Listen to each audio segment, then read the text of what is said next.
Yeah, I can hear that. Maybe just a little bit too loud in the headphones. But yeah, that.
ceremony. Richard, we're good? Give me a thumbs up.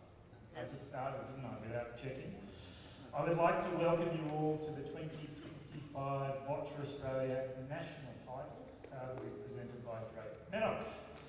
I'm excited, you might not be, that I'm your MC for the next few days. I love the microphone, so that's why I'm excited. Oh, Ken, you can't roll your eyes at me. It's only the opening ceremony. Alright, before we begin proceedings this morning, I'm going to just acknowledge and pay respect to the traditional custodians on whose land we are playing and competing over the next 5 days, the Ngunnawal, and pay my respects to their elders past and present, and certainly welcome any Aboriginal and Torres Strait Islander athletes that we have here today, and others. You are very welcome. There are emergency evacuation procedures here. Please follow instructions when or should that happen. And I'm just going to get through some of the boring bits. There are accessible toilets just behind me here on your left. Please use those. There's also a couple of change tables and a hoist there. For those who can use the stairs, there's toilets on the right-hand side above there where, I don't know who that's waving, someone's waving. That's very helpful in terms of knowing where the toilets are. They're not there to open the door for you when you go to the toilets. There is also a pop-up for lunchtime cafe over in the corner there. So you can walk to the cafe if you want to. That's over at the visitor centre, or that'll be opening and providing food and some cold drinks later. To formally kick off proceedings, I was just going to ask Brooke Delandro, the Chief of Staff for Kieran Perkins of the Australian Sports Commission, to say a few words of welcome. Over to you, Brooke.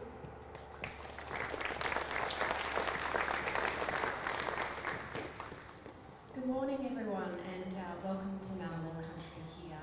We are so proud to have the National Championships here at the Australian Institute of Sport. The AIS is the home of Boccia, so we are really pleased that you can all be here and enjoying our facilities and being part of this amazing institution. So thank you for coming.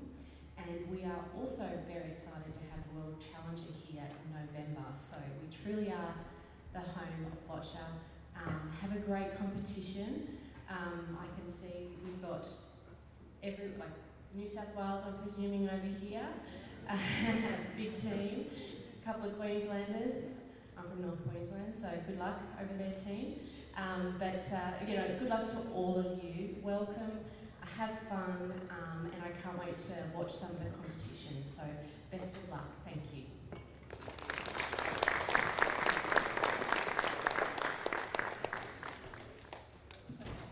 We got loose. Richard got distracted, so Community Kelly was second. Wrote me a huge speech. We don't want to hear that, do we? We want to see you guys play. Who's excited for this? I'm pretty excited. It's my first. Just took over. It's fine. It's fine. Everyone knows. It's fine. I'm pretty excited because this is my first national titles, and we're not here to talk about me or Richard. We don't support a couple of people like Richard. We're here to see all you amazing athletes, and I've brought my son along today so that he can watch and become a referee as well. So big thank you. This wouldn't happen without the commission, without the AIS hosting this year. I think it's really special. We've got some huge contributions from Spark Event Group, thank you. Australian Television, and I forgot what the rest of it is, but our media group there. None of this happens without their support. We're really, really thankful for it. Drake Maddox, obviously, you're all used to seeing now, are a huge supporter of this wonderful sport, so thank you to Drake Maddox. Thank you to everyone that's here, not just the athletes, our operators, support workers, our community, our families, everyone that makes this sport what it is, to the staff at the AIS that have come along. Sports Integrity Australia are here as well, thank you very much. Just do a little bit of education on the National Integrity Framework and what keeps our sport safe, so big thank you. But as I said, this isn't about me. Actually, this moment's about someone a little bit more special than me. Someone that's been in this sport for a really, really long time, and I heard he made Dan as good as he is, so I'm not sure if that's right or not. But Ken Halliday, where are you? Can I see him?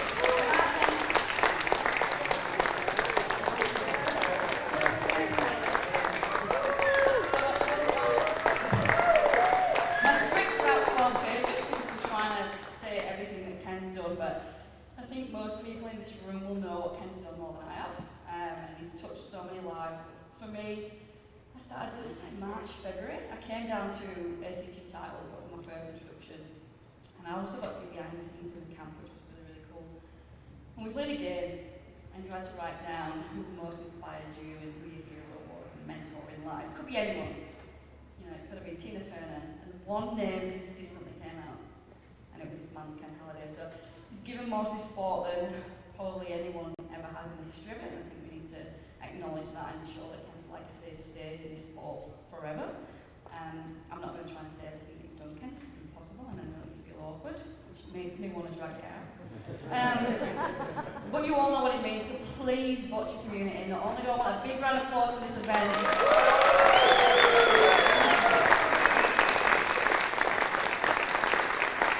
and I just want to clarify, you might be stepping away from a high performance role, but he's not retiring from Boccia. We're not going to let him go, so he's still going to be here. We're still going to see him around. We can all learn from him. I certainly have got a lot to learn, but a couple of exciting things. We want to give him a cool gift, but we're going to also introduce Ken Halliday Coach of the Year Award, and that's going to be Ken's legacy in this sport. So Ken, we're going to present you with just one to keep for yourself, but every year out there we'll be hosting a Ken Halliday of the Year Coach, and I think that's really important. Give him a round of applause. We've got a wonderful gift to present to you as well, Ken. But before you take it, I'm going to pass you the mic, because no one wants to listen to me, and I'm going to ask you to offer some words to everyone and teach these athletes what they need to know. Thank you. It's very unexpected. I didn't know this was going to happen. Thank you very much for your warm applause and for your appreciation for what I've done. But I've got to say, I've loved every minute of it. From the moment I got involved in this sport, I've got to thank the young lady just there for getting me involved in this sport 26 years ago. Boccia is in my blood. I love it. I love all the athletes. I love everybody involved in it. And it's my pleasure to help and do whatever I can for this sport. So I wish you all good luck in this competition, not only New South Wales, but the other states and countries as well. I hope you all have a great competition and enjoy it. That's the main thing. So thank you so much. Thank you again.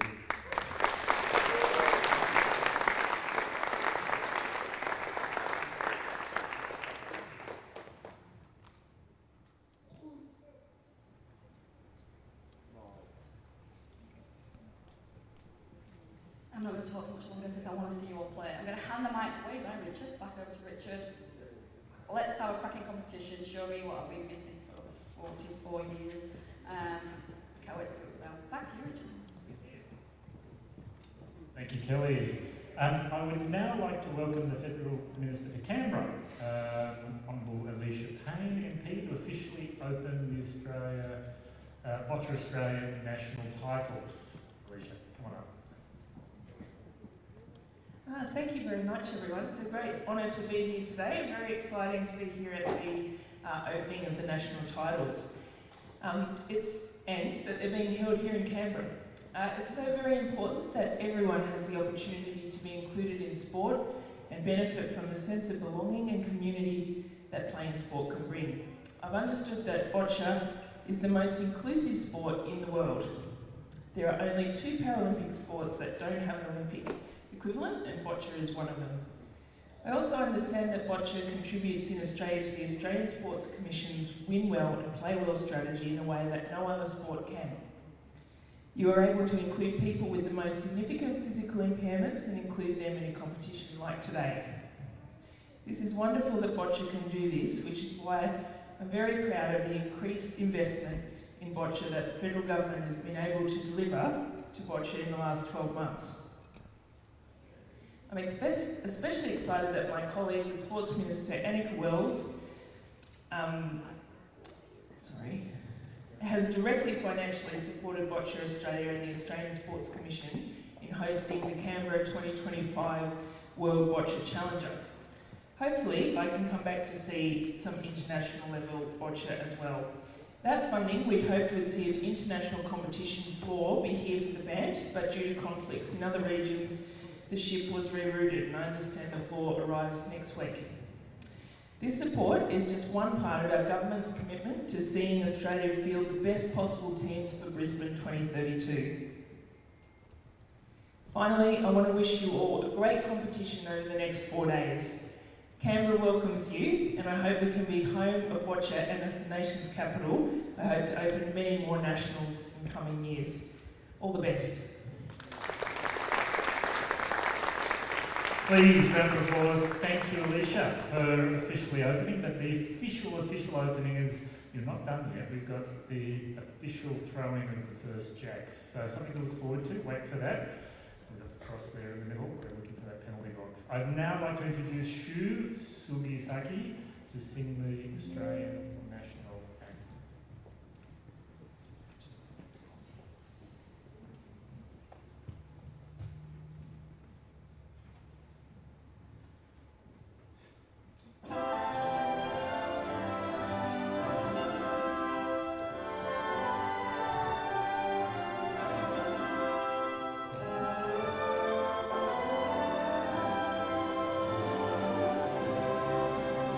Australians, oh let us rejoice, for we are one and free.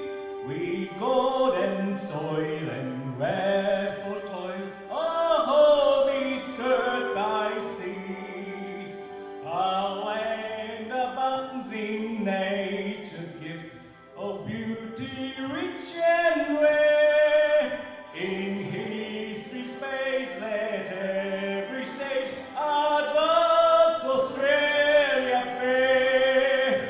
In joyful strains and let us sing, advance Australia fair.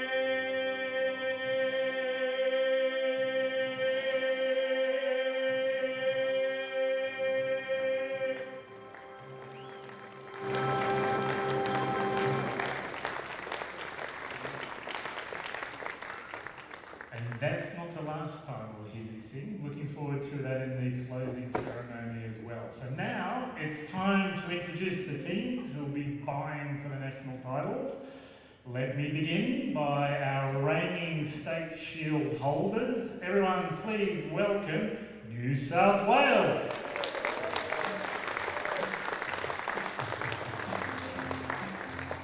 A small but strong contingent, Victoria. Round of applause. You will not run over them by accident. Welcome South Australia in that fire red. ACT flying the flag. Welcome Karina. And big round of applause for the northern neighbours who have put on their winter woolies to come to Canberra, Queensland. Feeling very comfortable in their t-shirts because they're from Tasmania. Welcome Tasmania.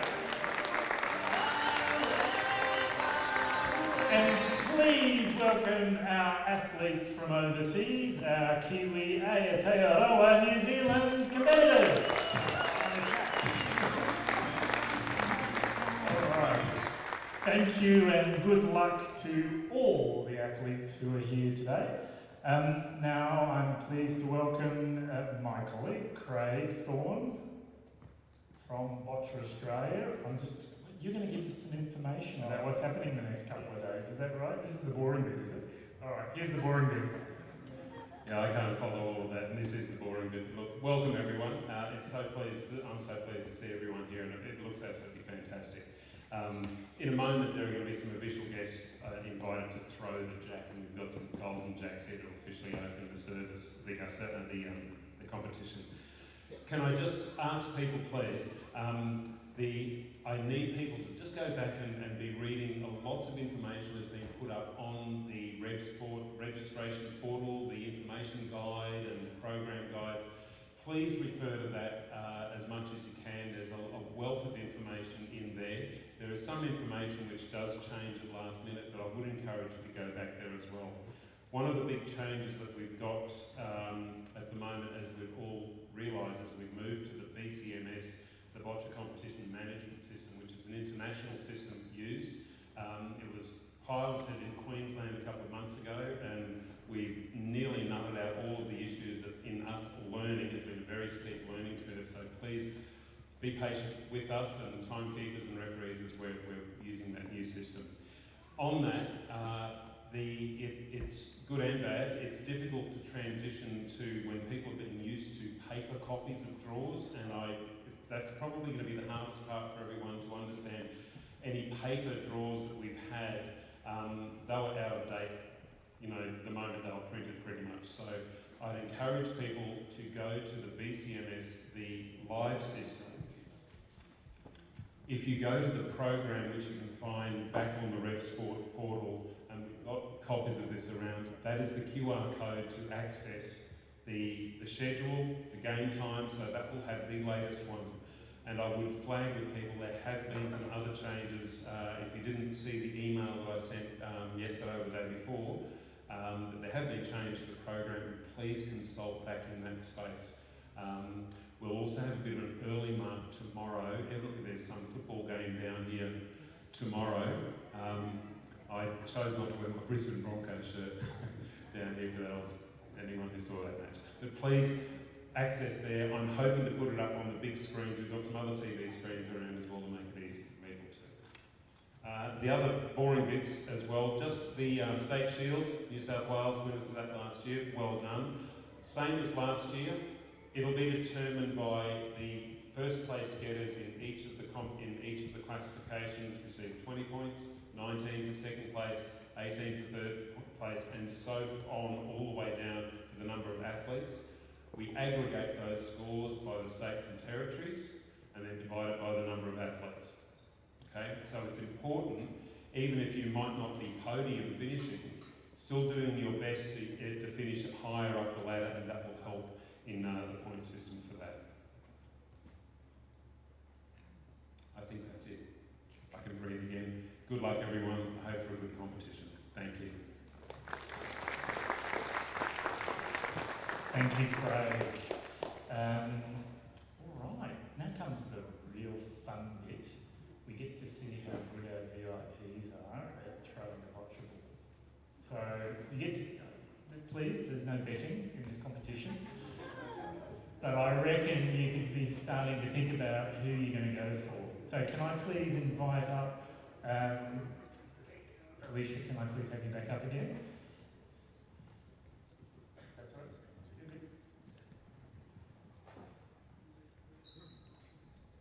That's all good. So, I know. Oh, I know. We didn't give you the opportunity to rehearse at all.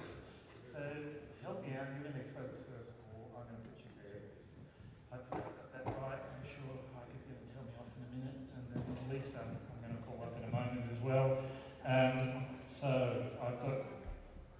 it is hard, is it? All right. Thank you, Lisa, for that permission. I'm looking for Carly. Thank you. Come on up, Carly. Brooke has had to go off for a ministerial conversation. So we have the Deputy Chief of Staff from the Australian Sports Commission. Please welcome Carly Brand. Welcome, Eric.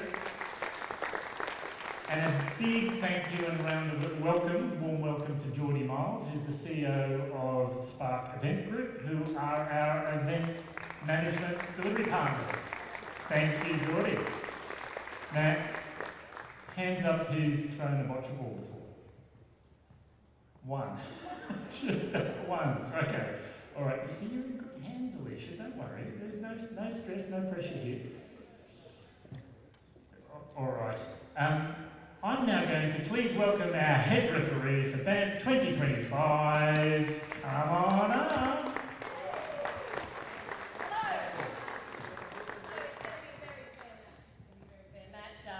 So I don't know if you know with boccia, it's not a contact sport, okay? So no argy-bargy, okay? Not allowed to hold people back, you're not allowed to distract them, okay? Try not to do it, you need to keep everything in the box, try not to go over the box. If you get excited, don't tread on the line. Oh yeah, that is on the box as we speak. Yeah, you both, oh yeah, very well done, yeah, that's right. I don't think that's counted as their equipment, no. So what we're going to do, I don't have a golden bat. So to say whose turn it is, I'm just going to point at you and go, it's Gold's turn to go. Now, the question is, do we want them to throw them all at the same time? Or do we want them one at a time? One at a time? Suspense. Okay, excellent. Okay, okay, right. So what we're going to go is from our usually our red box. We're going to start on the end. Okay, your goal is this target box. It is 35 centimetres. Yes, 35 centimetres from edge to edge. You need to try and get it within this box. If it's on the line, well, it doesn't have to be thrown. It can be rolled. Okay, choose your style. So some players do throw this way, or some players go underhand. So you can feel whatever feels right for you. You're going to try and get it in this box. Now, if it lands in the box, that's great. But watch out, there's other people that might try and knock it out. What we might do is, if you do get it in the box, if all of you get in the box, we'll try and get closest to the X. How about that? Okay, are we ready? Now, I don't have a paddle that's golden, so I thought I'd just use a golden ball. Okay, ready? It is time for you to go on the end. Let's go. Yes. Give it a go. Okay. Oh, she's got the underhand style. She's got a bit of strength. Might be a bit of an open player there. Okay, well that has not made the box. I don't know if it's actually made the court. Where did it go? We've lost the ball. Scott is holding the ball for later. Okay. Right. Oh, that was warm up. Oh, we all need. Okay, have a warm up shot. So give it another. Oh yeah. Oh, so another strong one there. The staff has stopped it from going all the way out the court. Okay, and our last ball. Come on, give it a roll. Oh, a bit closer, although you're aiming for me. If it helps, I can stand near the box. Yeah, we want to go for the X in the middle of the court. Okay, let's get those balls back. Scott, you throw it back to them. Excellent. Right, well done. First warm-up shot. Let's get an idea of the length of the court. Okay. Right, this is it, everybody. Okay. First shot. Ooh, so close. Okay, and let's throw the ball. No pressure. Oh, they've learned. Look at it. They're quick learners over here. And okay, last shot. Can he do it? Oh no, he's gone for me again. Oh, okay. Oh, but that one just kept going. Okay, look, I feel like we've got a clear winner here. This is closer to the box. Well done, everyone. We cheer. Fantastic. Now, we don't have ball collectors in. We do have Richard. We've got Richard. Well done. Congratulations. Thank you for drawing our first golden balls. All right. Round of applause. Thank you, head referee Miss Anthem. Give her a round of applause. Yeah, you did so well.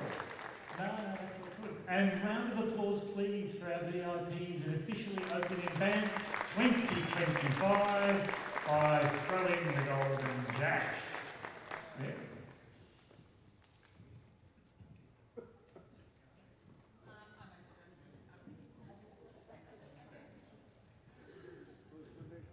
Round of applause, please thank them again. A couple of corrections, because I was just following the script as you saw. Apparently last year the Shield winners were Victoria, not New South Wales. I love the way New South Wales so quickly took it on. It was the year before, was New South Wales? There we go. I'm not sure. Not a surprise there. So that concludes the opening ceremony. I'm feeling adrift, is that right? Thank you, Tash. I did want to just do a call out for volunteers. Anyone who is here who would like to volunteer, we do not yet have enough. So please approach Mary in the pink shirt, pink vest, who's madly waving. Go up and see her. We just need some more timekeepers to sign up, particularly for this afternoon. And thank you for coming to Band 2025. All the best to all of you. Have fun and may those balls roll true. And the call room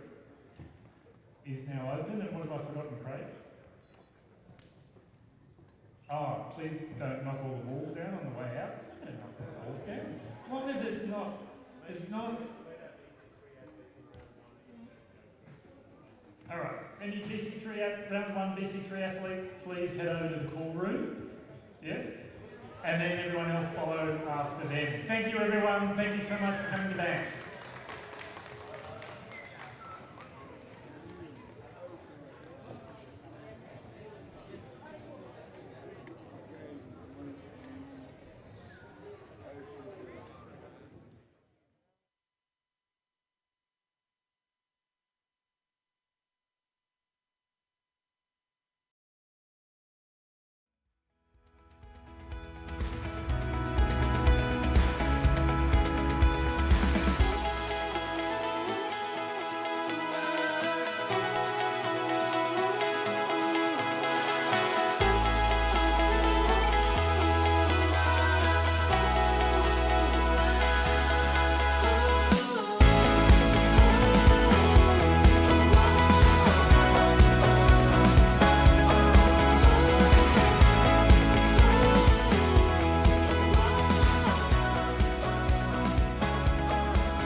Max Bailey Jensen and Lathan Schultz.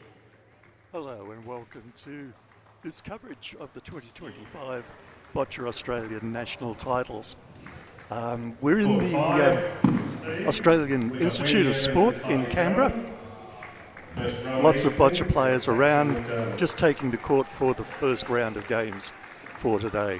This will be a BC3 round. BC3 players play with a ramp because their classification has told them that they're not able to throw or kick a ball onto the court with any degree of accuracy, and they use a ramp to do that. They also have a ramp operator who you may see setting up the ramps now. Their job is to do what the athlete asks them to do, and they have nothing to do with making the decisions. The athlete chooses the ball, chooses the shot that they're going to take, lines the ramp up, and the ramp operators have to follow all of those instructions, and to make sure that they're not actually doing anything that the athlete should be doing. The deal is that they cannot turn around and look at the court. They have to face the back of the court once we're underway with the games. The athlete we've got here from New South Wales is Liam Titterton. He plays with the Liverpool Lions. He's ranked number 8 in Australia, and his ramp operator is Piotr Pogst, and they've been together for quite a while. The relationship between the ramp operator and the athlete is a very, very important one. And from Queensland, in the maroon, we've got Mitchell McCracken and his ramp operator, Jez Garrow. He's unranked at the moment. This is his first national titles, I understand. He plays with Sporting Wheelies in Queensland, and nice to have them both here. The referee is Ken Taylor. With me in commentary here, pleased to welcome John Adler from Boccia World. Welcome, John.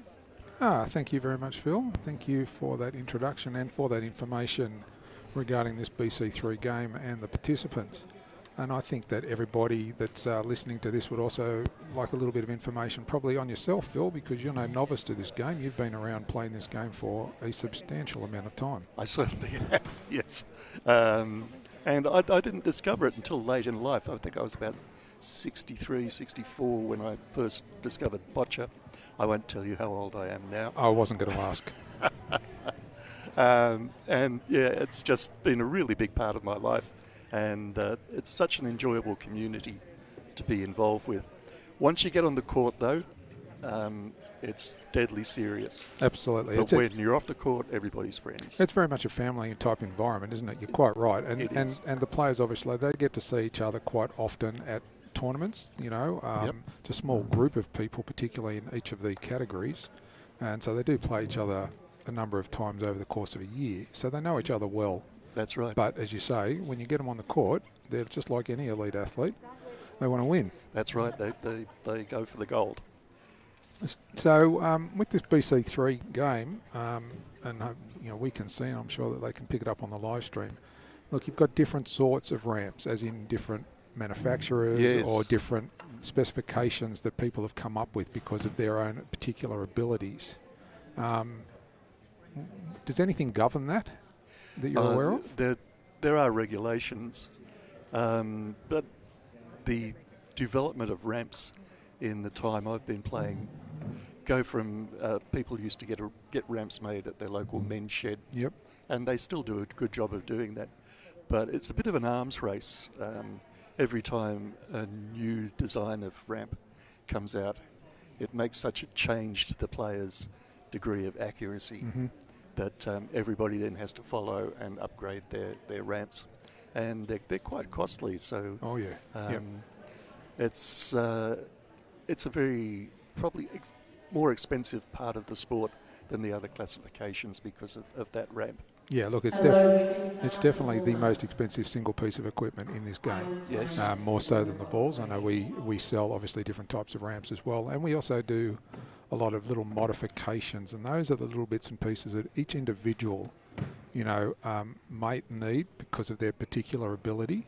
That's right. And also just, when you start to get to that elite level, as we're seeing here, and we'll see here for this Boccia Australia national titles, when you really start to hit your straps there, every little millimetre that you can improve on makes a difference. Exactly. That's the difference between winning and losing at this level.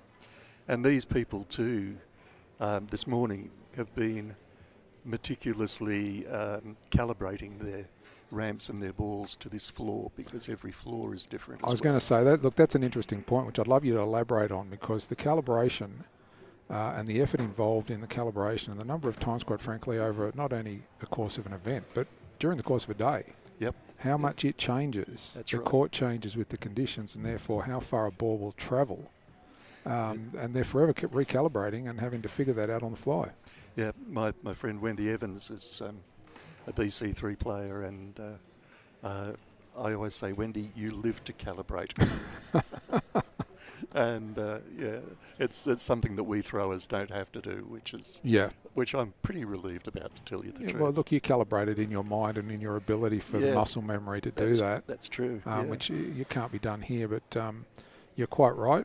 But, even as throwers, though, you have your own challenges with regards to the balls meeting the specifications, which also changes over the course of the day, given the temperature and the humidity.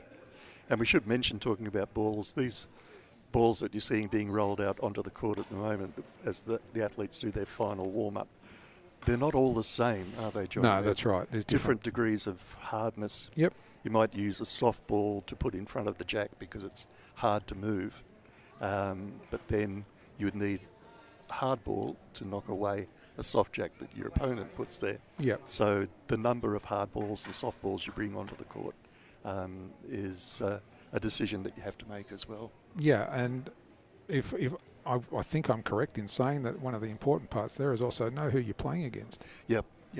They all would have seen each other play, as you said earlier, many times, and you might change your ball set just for that one particular opponent. Yeah, definitely. And more so, I think, in certain set of classifications where some players may have difficulty in throwing long. Yep. But they know that they're playing somebody that does throw long, or they prefers that end, so all of a sudden they've got to change the mix of the balls that they're taking on court. Exactly. Just talking about the court, we'll just run through it quickly for people who may be new to Boccia. The court is 12.5 metres long by 6 metres wide, and at the far end you'll be able to see that the court's marked out into 6 rectangular boxes that are 1 metre wide by 2.5 metres long. And when the athlete plays the ball, the athlete and all of their equipment, including their support worker, their ramp operator, has to be enclosed within that box. At the moment we're playing individuals, so we're using the 2 middle boxes, and there would have been a coin toss done by Ken Taylor, the referee, in the call room, and whoever wins the call gets to choose whether to play with red or blue balls. The deal being that the red player plays first, and that's sometimes seen as an advantage because you can get your ball out and your jack out and your first ball in front. Yep. And that puts you in a good place right at the beginning of the game. And everyone's really playing to put one right in front of the jack and block. Yeah, that's the classy shot. Yeah. You see the V line across in front of where the boxes are. The job of that V line only has one purpose. When you play the jack, it has to go across that line onto the field of play. And the box that Ken's just stepped into there is the penalty box. It has a cross in it. And if the ball goes out of play, it's placed on that cross. If there's a tie break, it's placed on that cross. And the square is there for penalties.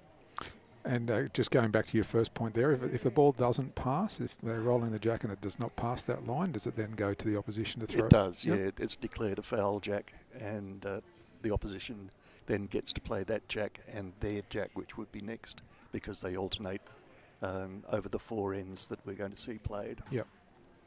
So we see Liam here setting up his ramp. And of course, the jack ball can also be any hardness as well. True. Which will dictate the length that he might want to play. Yep. And you see there, Liam releases the ball with a handheld stick. They can be handheld. I think Dan Michel plays with a stick in his mouth. Yep. Lots of ways you can release the ball. Yeah. But all of those have to be cleared in the call room by the referees before you come onto the court. Yeah, I think the head point is another popular one. That's and true. There's I know one of the players here will have a wrist pointer. He doesn't have quite the strength in the hand, so he's actually got it coming off his wrist. Yep. So there's variations there. And again, those are all the customisations that individual athletes may need. That's right. So let's see how Liam goes at getting his red ball right in front of the jack. Not too bad. A little to the side. He would have preferred it more in a direct line between Mitchell and the jack, but that of course, he's rolled that ball to his preferred length and away from his opposition. Yeah, that adds a little bit of extra distance that the blue player has to play. If you, being a red player, play off to the left. We just see there how Mitchell's lining up his ramp and giving Jess the instructions that he needs. And let's also remember that Mitchell's only been playing this game for 14 months. Amazing, isn't it? Yeah, absolutely. And here he is at the national titles. Yep, his first national titles. I think he's got a big future in Boccia ahead of him. Sporting Wheelies in Queensland doing a lot of good work with Boccia up there. Their tri-series that they run is a very good idea. We should have more tri-series, or those small local competitions, I think, would be a wonderful thing. Yep. Mitchell falling just a little bit short there. Now his ball is furthest away from the jack, so he gets to play again until his ball is closer to the jack than the red ball, or he runs out of balls. But this gives him a chance to make an adjustment to his ramp. See how he goes with the second ball. He'd be wanting to put one right in front of the jack to stop Liam accessing the jack. And this is where the calibration is most important that he's done previously. Great shot. Right. That's a great shot. Yeah, did a push-up. So Ken Taylor, the referee, has just signalled that he's going to have to measure to see which one is furthest away. It's a little bit of a competition between Boccia players to see how uncomfortable you can make the referee. Ken will be pleased to be doing that on the first couple of balls, won't he? No, we consider it, we've done our duty. We can get them lying on their stomach. With a torch out. Yep. So the blue balls are still further away from the jack than the red ball. So once again, Mitchell gets to play. If he can push one of those balls up to in front of the jack, he would be in a very, very good position here. Yeah, yeah. And look, and hopefully everybody that's watching as well can see, as you indicated initially, the ramp operators are not allowed to turn around. You'll see the only thing you're going to see from them is their back. That's right. During course of play. Oh, I think that might have done the trick. Well done. Yep. He's pushed that blue ball up onto the jack. He's left his blue ball behind it, and there's another blue ball directly in front. So from where we sit here, that looks like a pretty good setup. Yep. For Mitchell. But Liam's been playing the game for a while. He has. So this isn't something he wouldn't have seen before. That's right, yeah. He's ranked number 8, which isn't a bad ranking for BC3s. We do have a lot of BC3s. And some very good BC3 players. Yes. Silver medal winning Paralympian BC3s. That's correct.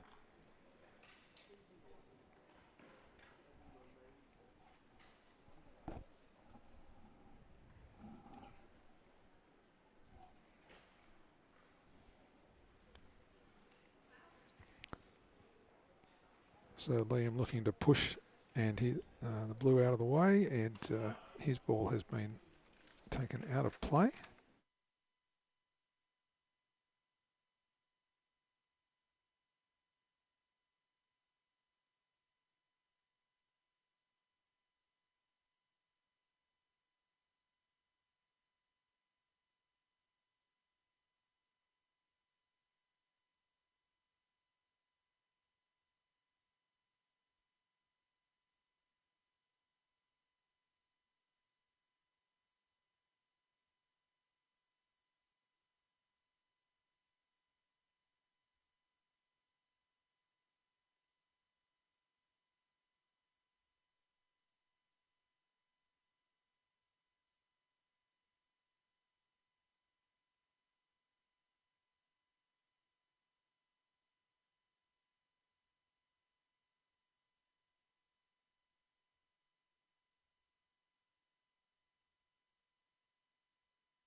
So Liam having a little trouble clearing those blue balls away.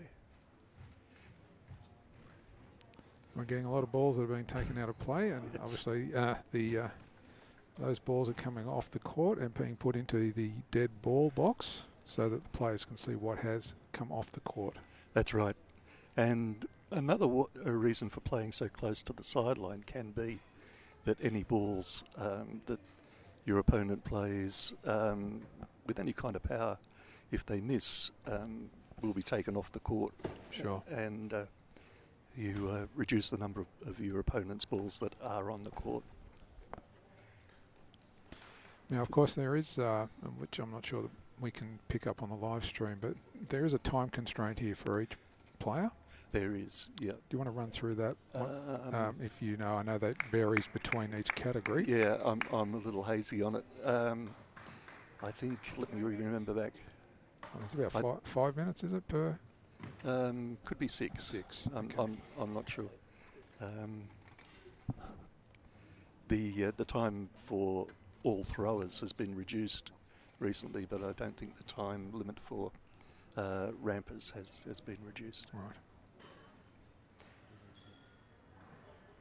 Okay, so Liam's got a ball in beside the jack there, and there's quite a few, there's 3 balls there that might be worrying Mitchell a little bit. We'll just see what Mitchell can do about that.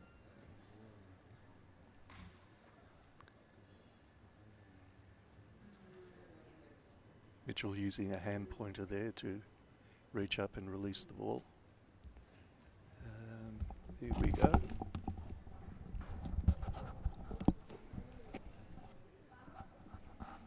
Might have been trying to knock the red ball away there, but didn't quite manage it.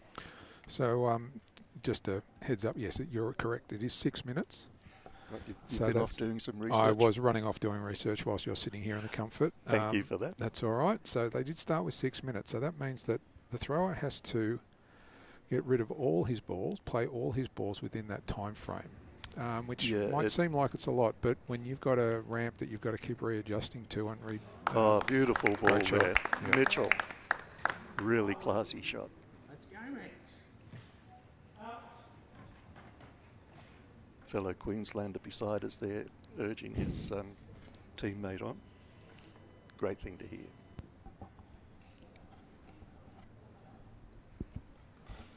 Very close to that sideline. I think probably maybe trying to push the jack back a fraction might be what Liam would try here. Is Mitchell at a disadvantage now that he's really literally only got 1 ball on the court? Yep. A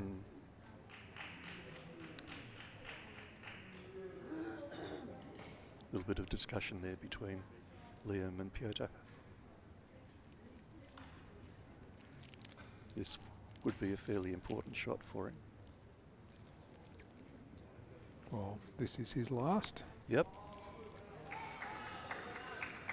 If he pushes it back too far, it could go over the sideline. Oh, good effort. Yep, yep. Okay, we'll wait for the referee to come up here. So at the moment, Mitchell's holding 1 by the looks of things. Yep, and he's got 1 ball to play. If he could get down the side of the white ball, the jack, yep, the other side to his existing ball, he could maybe pick up 2 here.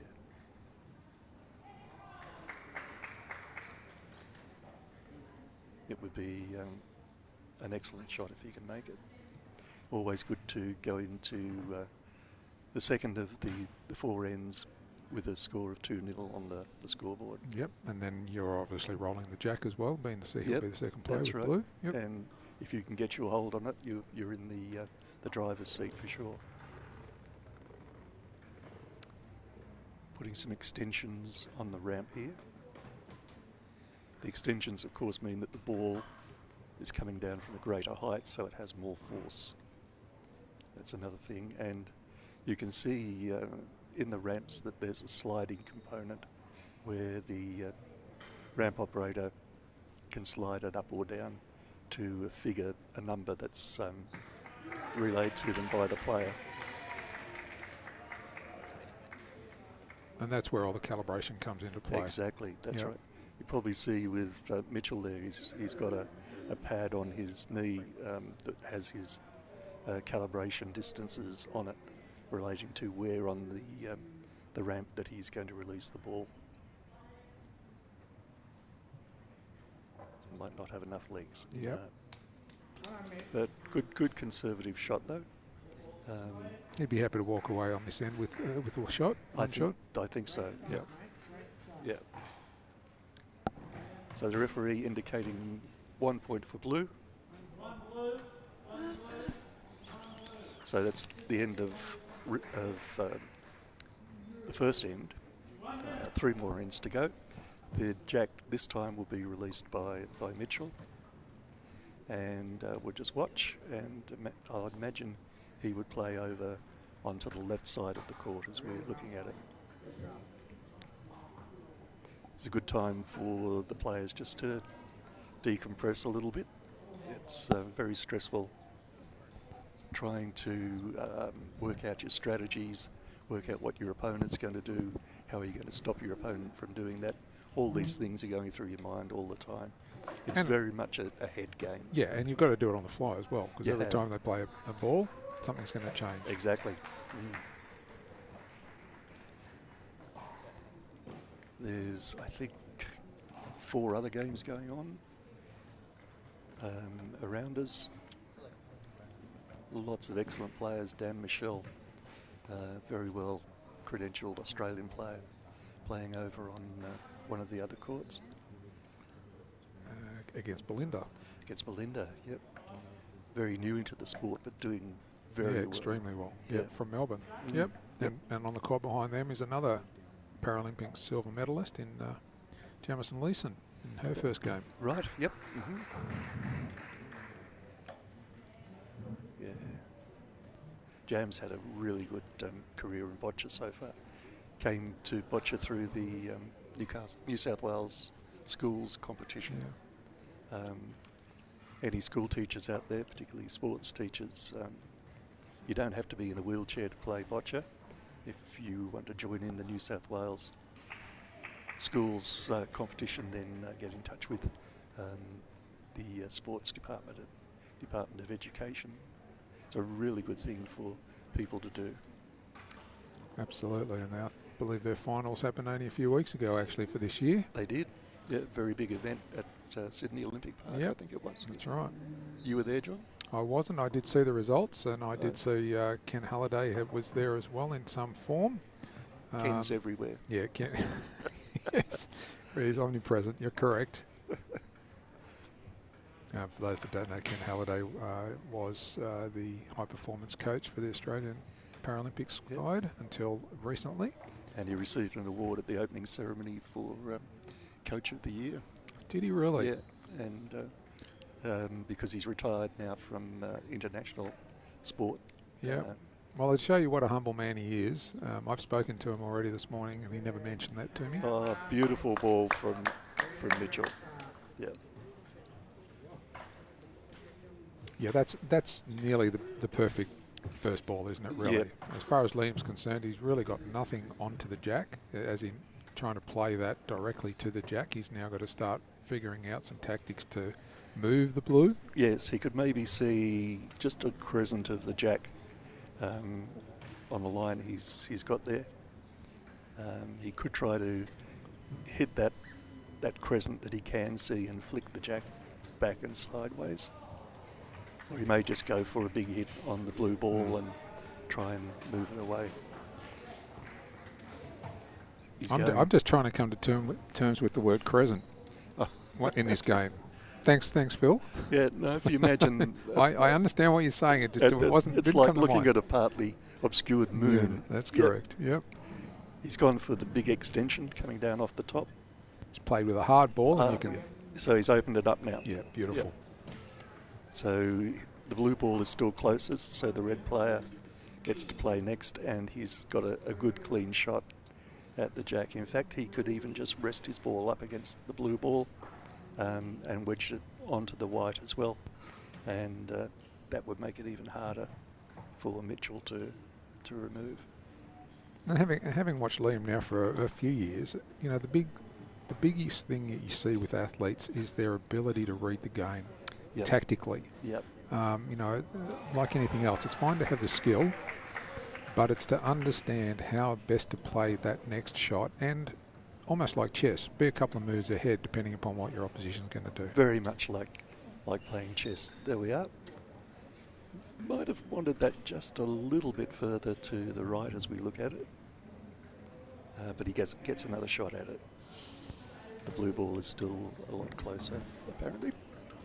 It's very hard to see when unless you can look down on top of it like the referee can. Correct. You'd need to be careful not to push the jack back too far here, which would bring the blue ball even closer. On. Yeah. Yep. But as you say, John, it's very much like playing chess. If you have to throw or roll the chess pieces onto the chessboard physically, the physical side of it is one thing, but the wonderful shot. Referee having a good look at this one. Yep. Going to have to measure. Yep. Down on the floor we go. Yes.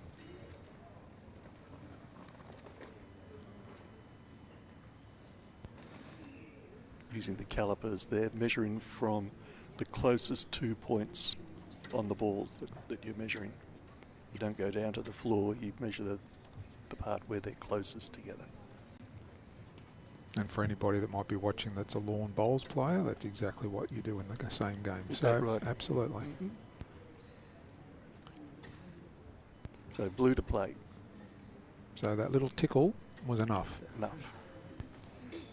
But what Mitchell has now is if he can come down fairly hard and divide those two red balls and hold the jack at the same time. Let's see if that's what he chooses to do. The intensity there, lining up the ramp.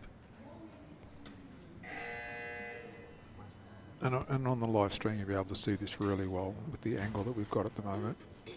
Yep. How much power is he going to go with? He's going to go with a fair amount of power. Amount, yep. And possibly a hard or a medium ball, depending on how much power he needs to divide those two red balls.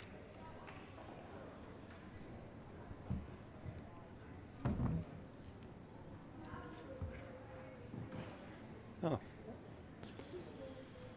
Problem there with the lineup. That ball has remained in. Only just in front of us. Yep.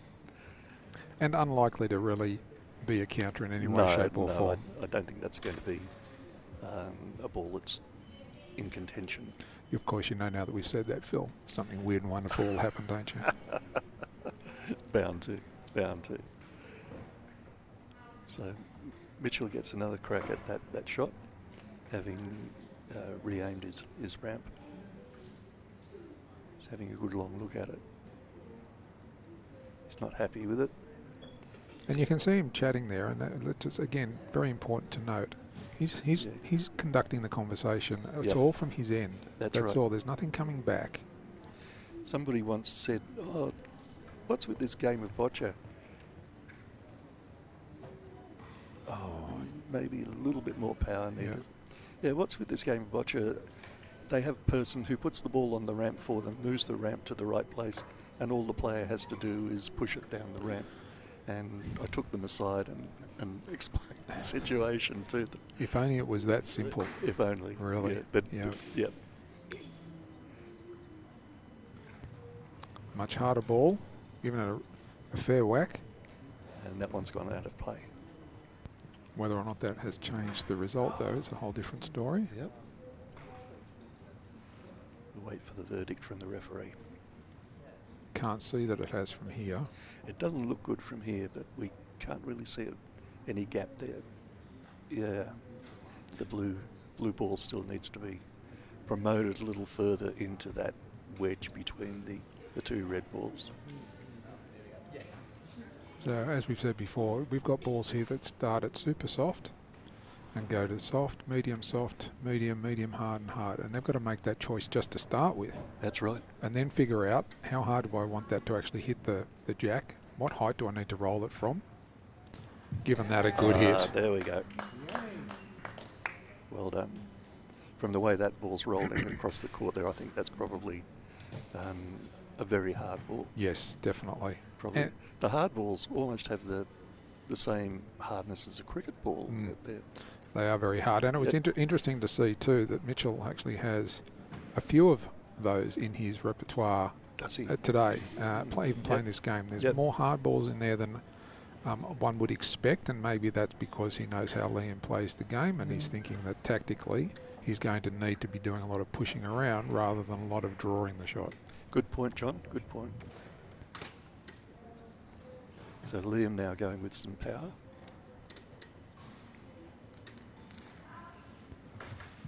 Yeah. Just Was unlucky. Yeah. Tuck that in behind that blue ball now, which is going to make it very hard for him to access. But I'm sure he's got thoughts. Oh, knowing Liam, he has many thoughts. Yes. And he's not shy of letting you know either. Just to that point we made earlier about all the equipment having to stay inside that box, you'll notice when Liam puts his ramp down, it'll look like it's actually sitting in Mitchell's box, the end of it. But these ramps now can be adjusted so finely that it's not actually touching the ground. There's the thickness of a piece of paper between the bottom of the ramp and the floor, which means it's not in the box. It can be over the box. Yep. And that's part of the regulations. Yep. And the way ramps have developed over the last 10 years or so. Yeah. So what's Liam's plan here now? Well, it's also going to be a little bit dictated by what hardness of ball he's got left as well. Yep.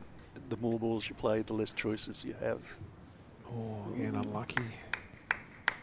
Yeah. One more ball left. What he could do here is opt to put his ball now directly in front of the blue ball that's holding the jack, and making the decision to allow Mitchell 1 point. Limit the damage. If you're going to lose by one. Yeah. Otherwise, Mitchell then could score more points, get further ahead. Yeah, Mitchell was still with one ball remaining.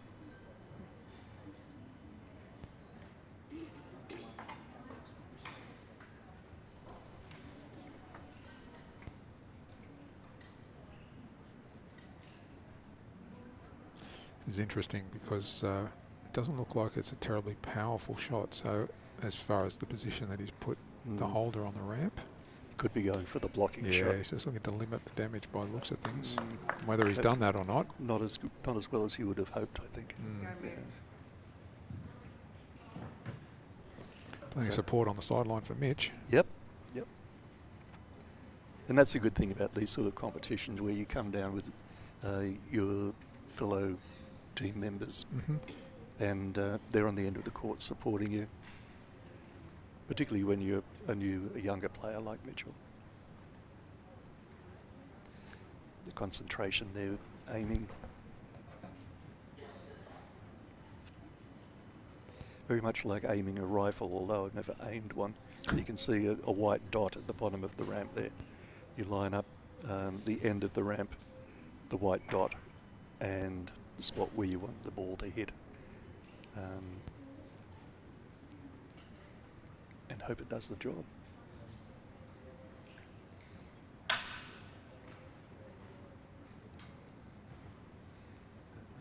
If Mitchell could knock that red ball that's closest to the jack back a little bit, that might give him two 2 balls on. Oh, that's a good effort. Yep.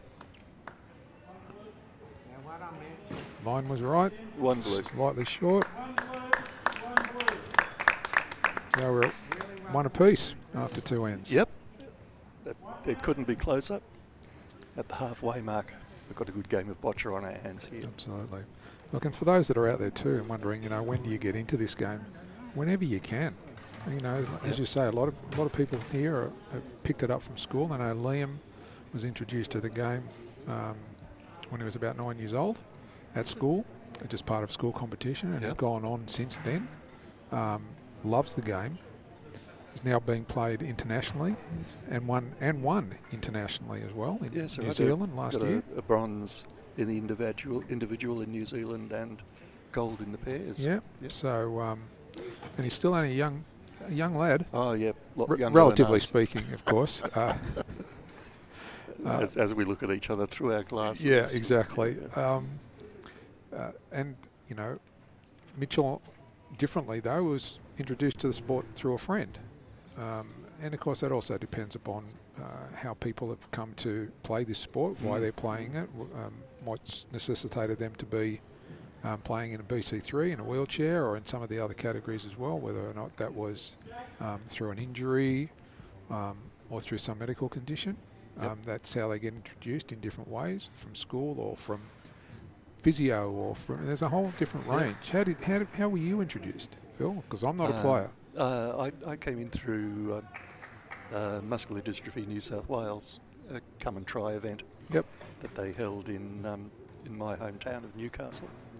And from the moment I threw my first ball, I thought, this is the sport for me. Yep. And I'd never played a sport. I was never good at sports because I had muscular problems.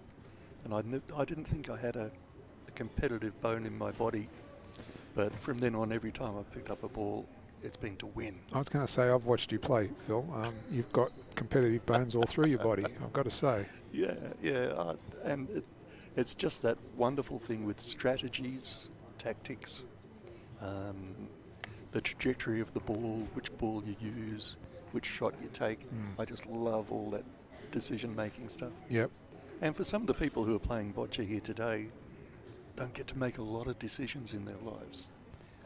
Right. And the great thing I like about it is on the boccia court, you own the decision that you make. Yeah, it's on you, isn't it? Yep. And that's a great thing for individual dignity. And that's a lovely ball. Well done, Liam. Yep. Yeah, so anybody who's a health professional out there, and particularly maybe occupational therapists or physios, keep boccia in mind if people are looking for things to improve their situation in life. It's such a good thing. Yeah, I certainly hear it amongst a lot of the athletes that it just builds self-confidence as well. Very much so, yep. This is no mean feat. There's a lot of players here that have travelled vast distances to get here. Yeah. And, in not the easiest of circumstances, getting around in wheelchairs and, on and off planes in wheelchairs. Yep. Yeah. Hotels, in and out of places, even here at the AIS, they do everything that they can to accommodate, which is why the event is held here as well, which is brilliant. But it's not as simple as many of us who just have to get up and hop in a car and get down here. It's a much bigger proposition than that, but very much worthwhile. Lovely shot there to separate it, separate the red ball from the jack. And that was shot out with such vigour. If it hadn't been stopped by the sidelines, it may be well on its way to Sydney. Yes. It can be a bit like a big pool table sometimes. Yeah. Particularly if you're playing boccia on a court in a small room, it can bounce off the walls. A red ball in the corner pocket, that sort of thing. Yeah. But the space here is just great for boccia. The floor's good.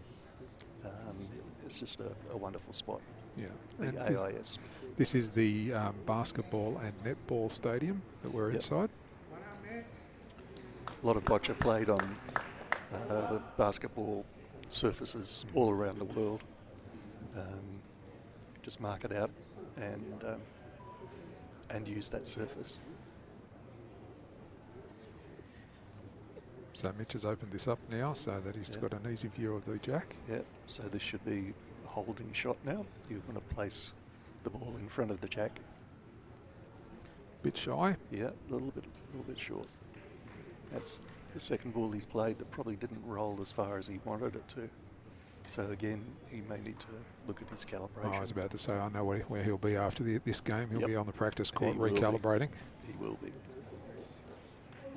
And that one's gone too far, so he's overcorrected a little bit there.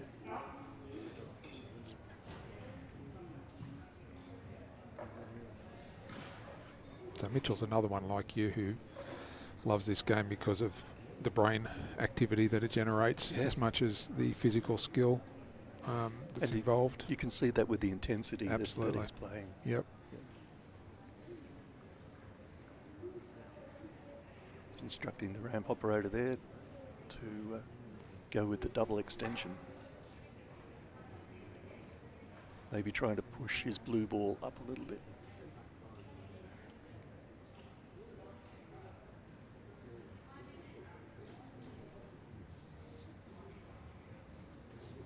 Neither player has come close to hitting their time limit in the first two ends. No. From what I can tell, because no one's been calling out. There we are. He's knocked it up. Has he knocked it up far enough? Let's see what the referee says. Got to measure it. Going to get down again.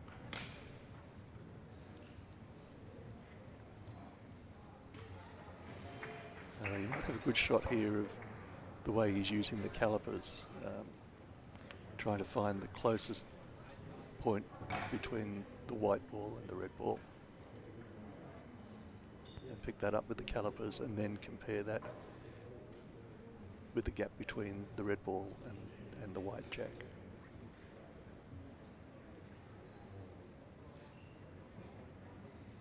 Yeah, it looks like red's closest. Yep. Which will mean that blue will play again. Yep. Might have another go at pushing that blue ball up further. Or maybe even try to come down the side of it to, because that blue ball is in a good position to block Liam's access to the jack. So that may come into his calculations as well here. And again, that ramp not touching the ground, even though it looks like it is. The referee checks all that in the call room.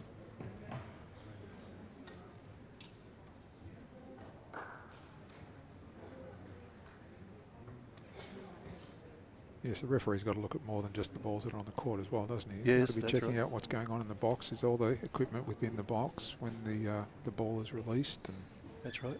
And there's been hours of equipment checks being done. This morning before we came online, the referees all,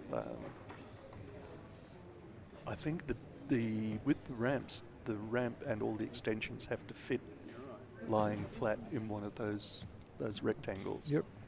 So they've been doing all that sort of thing. The height of your wheelchair comes into it as well. The balls have to be tested to be sure that they're not just bean bags, that they will actually roll down a slope. There's actually 3 different tests, isn't there? There when is. they're checking the ball, so it's not as though you can just grab something from a local hobby shop. No, there's size, weight, and the ability to roll down the slope and fall off the ski jump.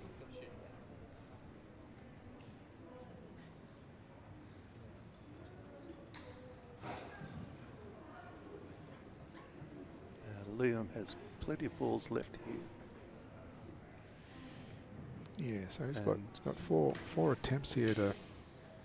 I'm going to say he's down 1, I think, at this point. Not that he's asked the referee yet for an indication. But pushing that jack back a little bit so that red ball that's behind and to the side comes on. Oh no, went for moving the blue ball. In terms of being able to get more balls on, it might have been a better idea. But let's see what he has planned. Giving instructions to Piotr, his ramp operator.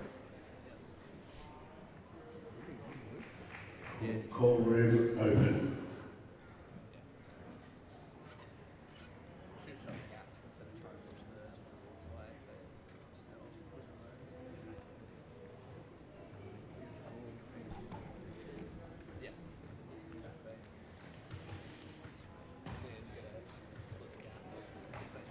Mitchell, of course, having to sit there contemplating what might be. Yep. With no more balls to play. Yep. He's really in the hands of and using all his mental strength to pull Liam's balls back. That's what I do anyway. Okay. Does it work? Sometimes. Oh, really? Okay.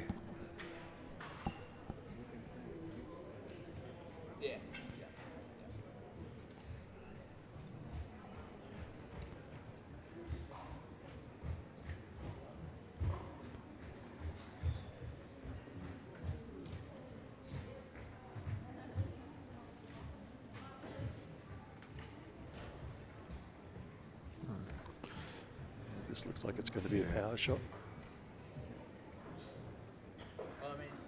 No, that top part of that ramp has got to be very much close to 6 foot at this point. Yep. The ramp operator is a very tall person. Oh, lovely. Yeah, I can see what he's trying to do here. Yeah. He's actually trying to build a big head, isn't he? He could actually come away with a reasonably big score. I think he's asking the referee now for what the score is.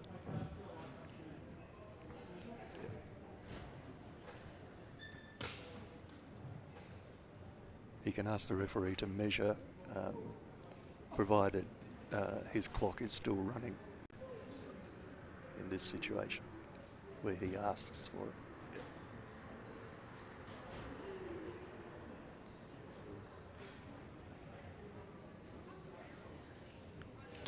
Two, I'd say. Yep. Ken's getting work out in this game too. He is. It's going to be a long 5 days for him. He won't need to do his exercises this afternoon. Now, Liam must have worked out what he needs to do maybe to pick up that third ball there. And maybe roll another ball in. If he could get a good lead on this one, that would put him in a very good position for the game. Great shot. Nicely done. Yeah. That might have moved the jack far enough to give him 4. We'll have to see.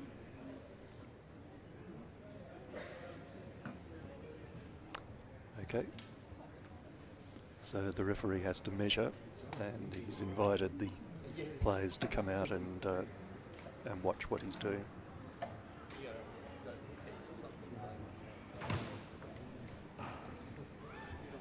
This can be a very tense moment for players, and you're hoping you might have 4 here.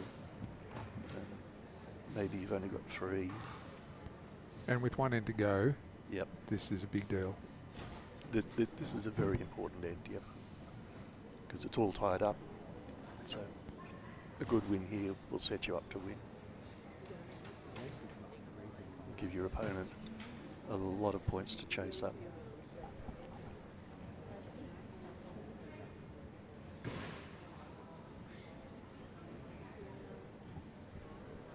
Yeah, it could be 3.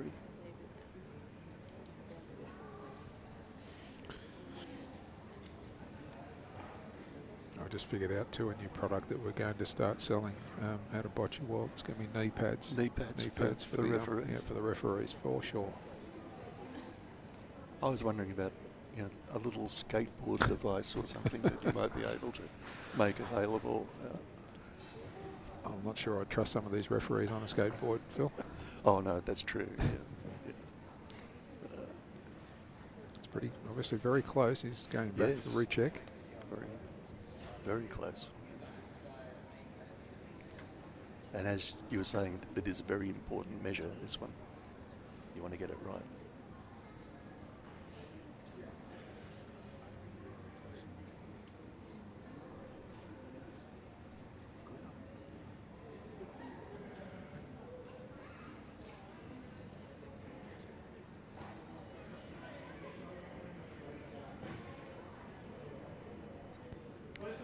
I thought that might happen. Yeah.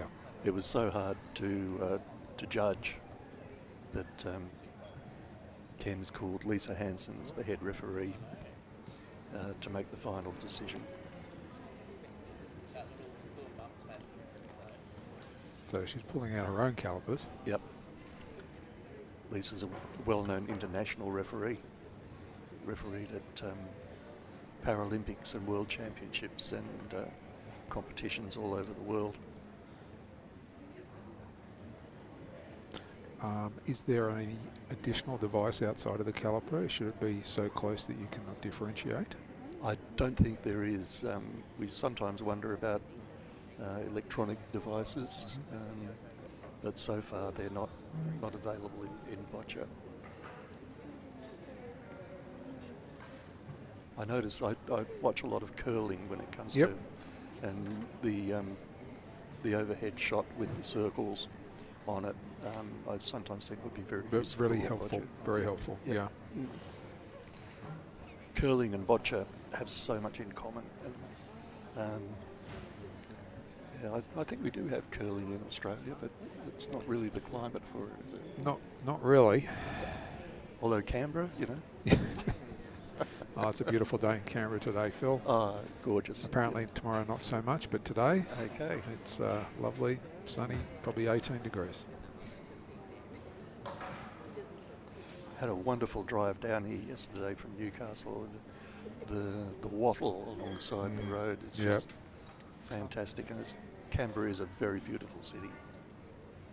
Look, the wattle's fantastic unless you suffer from hay fever, Right. which I don't, but I know there's plenty that do, but you're quite right, it was spectacular on the way down, very bright yellow. What's Lisa's decision here?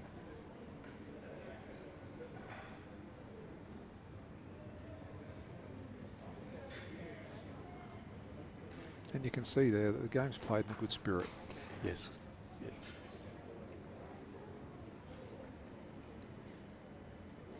There's an opportunity there for the two ramp operators to actually turn around and look. Yes, see what all the fuss was about. Yeah, because the end had finished 2 to red. So that's 3 to red, 1 to blue. That's correct. I'm correct. Yep. With 1 end to go. But this will be Mitchell's jack to set. Yeah, so at least he's start this end with an advantage that he's playing it to a spot that he wants to play it to. Yep, if he can get a good hold on the jack to make Liam work hard and maybe use up a lot of his balls just to try and dislodge that, he may be able to get those points back. And this particular category, the BC3 category, this is the longest game as far as time is concerned, yes, correct? That's right. Yeah. In our club, we always, we throwers anyway, always finish our game and then say, oh, what are we waiting for? Oh yeah, the BC3s. Oh, you know, they're there with all that apparatus. It takes time, doesn't it, really, to get it just right. It does. If you've had a close look at a ramp, you'll see all the marks on it there, which are, you know, markers for the players to know. Yeah. And when you're trying to determine, do I use a soft ball to go 8 feet? Where do I have to have it start on the ramp? If I don't use a soft and I use a hard, where do I have to have it start on? I mean, it is very, very technical. There's a lot to think of, and which ball you're working with, what's the floor like, all those sorts of things. If you can ever get a look at the inside of the ramp, the markings are I think probably millimetres, and that a millimetre makes a difference.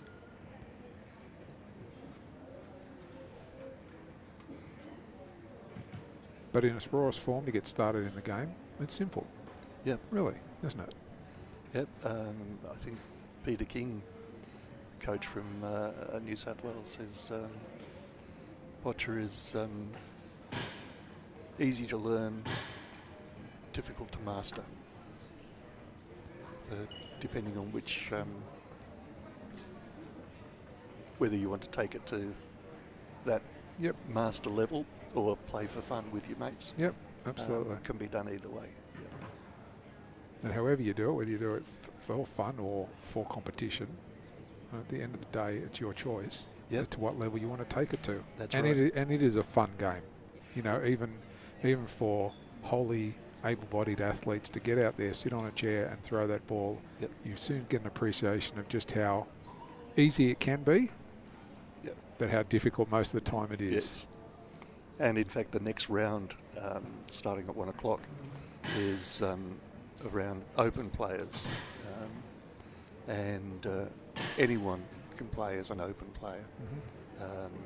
I know one of the players does use a scooter and a chair, but yeah, you could be a world famous rugby league player, turn up at your Boccia club and still play as an open player. Right. Yep. And on the first day that they turn up, they're going to look ridiculous up against the rest of them as well, because they will get beaten. Okay. Yeah, that's right. Sounds like you can just get there and throw this ball and it'll go close to the jack, but it's not that simple. No. If it was, everybody would do it. Absolutely. And we've got the cream of the crop here today. Yes. And for this Australian National Championship. So these are all the people that have risen to the top in their state. So Liam has a good look at the jack, with Mitchell's first ball going slightly long. And Liam too. Yep. Still open for Mitchell there. Again, could this be a tactic? Could it be a tactic to put a couple of blue balls behind and then move the jack back to it? Could be, yep. Knowing that he needs at least 2 shots for a draw and 3 to a win. And it can sometimes be something to bear in mind. If I get my ball on that jack, then the next shot reverts to the red player. Do I want the next shot to revert to the next player? Yeah, good point. So I deliberately play it short, which gives me the next shot. Well, he's sitting the jack now. Yep, that's a very good shot.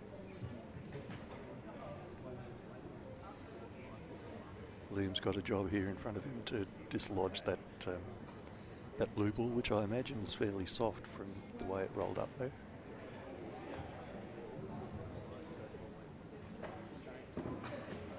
From where we sit here, we can get a really good look at the lineup on Liam's ramp, and it looks pretty good. It's going for a power shot, so obviously trying to dislodge that blue ball.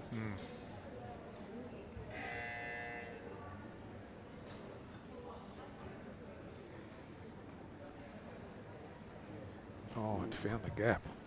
Yes, he might have been trying to actually just clip the side of the jack and flick it back onto his red ball, the jack flick, which is one of the shots I like to see because it's so close. Yep, very technical. Yeah.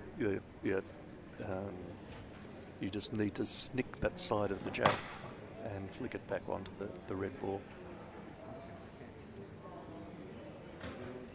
So this is a question without notice and not necessarily relevant to the BC3, but you know, when you're throwing by hand, are you able to apply spin to the ball, make it move a little bit in that sense? I have tried. Once I wanted to lob a ball over another ball and have it stop almost instantly because I didn't want it to roll back. So I tried to put some backspin on it, and it worked, and it shocked me and everybody else in the building. But I've never been able to reproduce that. A little bit of side spin could be useful sometimes, but I'm happy if my balls just run straight, to tell you the truth. Yep.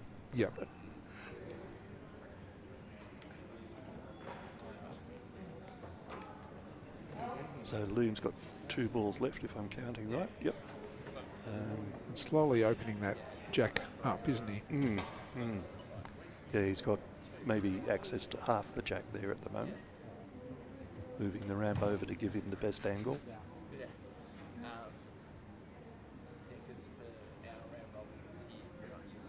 Ballroom close.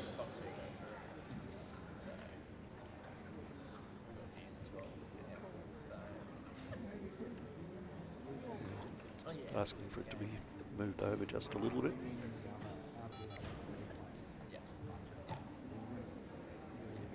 The big extension. So obviously here going for power to try and maybe flick that white jack Back to his. back to his red. Not quite, Not quite. but probably made his next shot a little bit easier in as much as he could sit that blue now. Yep. Yep. And Mitchell only has the one ball left. Oh, I think he's got a few more than that. Oh, sorry, yeah. I'm getting my reds and blues mixed.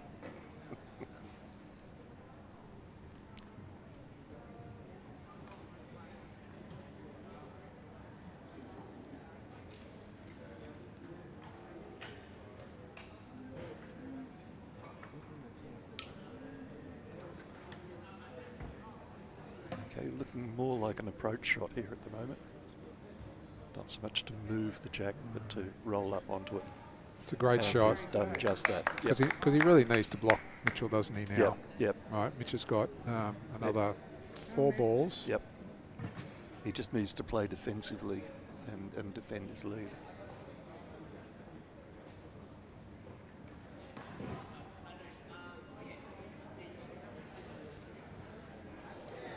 I really like that intense look that I see on Mitchell's face there. Yeah, certainly in the moment. Yep. And that's the thing too, the zone. You get in the zone. It's a great feeling. I'm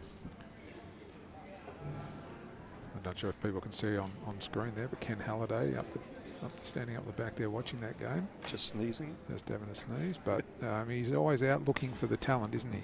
Yep, he's, I call him the super coach.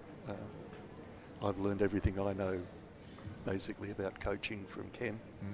And he certainly has been a great coach for the BC3s in Australia. Okay. Mind you, with Jameson and Dan, he's been working with good athletes as well. Absolutely. Yep. And he's here this week in the capacity as the Boccia New South Wales coach. Yes, yep, he is.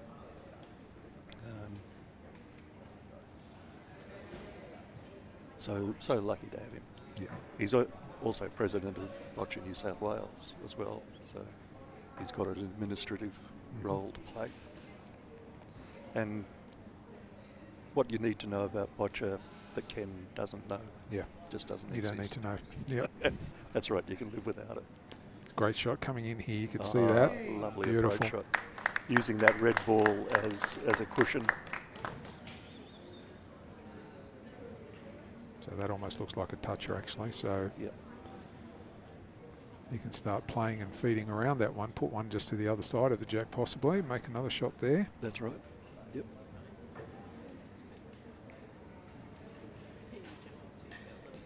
Although looking from here, that red ball is closer than a jack with ball width to the jack, so he's going to have to get it pretty close. Yep. I have every confidence, Phil. So do I. He does have that other red ball to use as a cushion, the one to our right. Yep. Which would be a useful thing.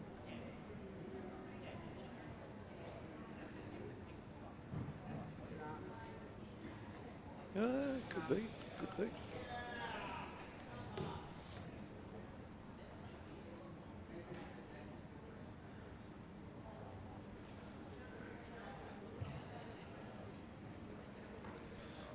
So deciding not to play his last ball. Yep, so do they call that throwing off? Throwing off, yeah.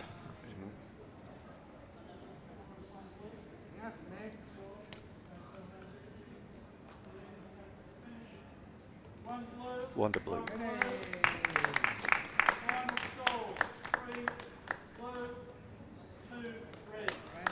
That's an excellent win there for Mitchell. Great game, Mitchell. Yep. And well played to Liam as well. Yes, I think we've seen a really good game here. The first game for today at this Boccia New South Wales national titles. Boccia Australia national titles. So many organisations to think of. That's Boccia Australia National, BANT we call it, and for 2025 at the AIS in Canberra, Australian Institute of Sport. The referee just doing a final inspection of the balls to make sure there've been no substitutions during the game.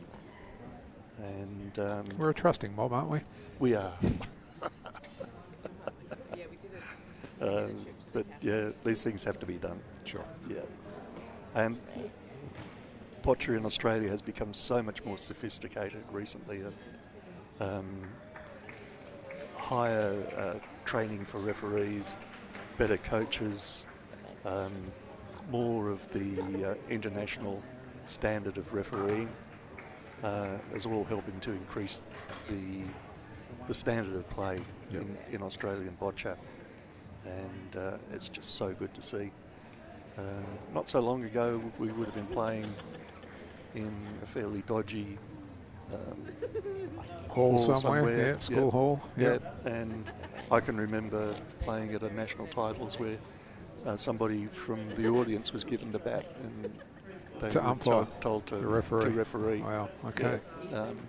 But yeah, we're more in line now with the international standard.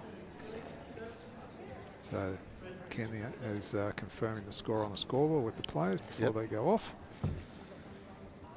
And that's been a great game. First on court one today. Yeah.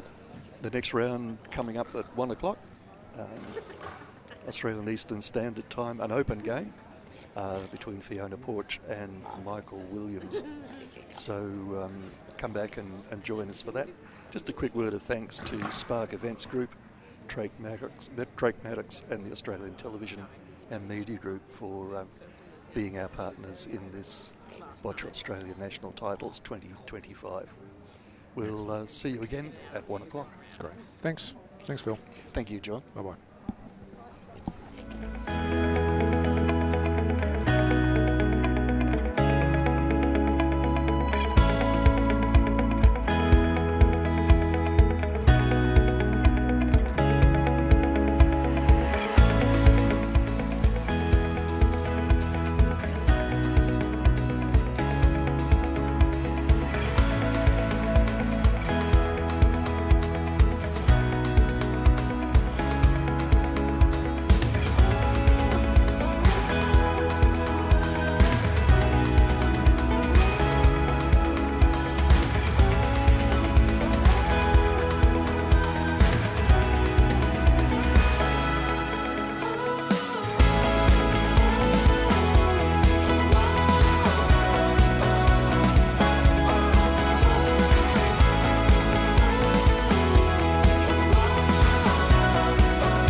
Welcome back to the Boccia Australia national titles from the AIS in Canberra, and we're just in time for the start of round 2.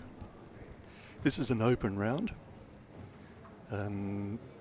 As I mentioned earlier in the day, open players can be anyone from someone who's just a little bit too strong to fit in the other classifications to an able-bodied person who can still play boccia. You don't have to be in a wheelchair or have a significant disability. Nice approach ball there from Fiona Porch from New South Wales.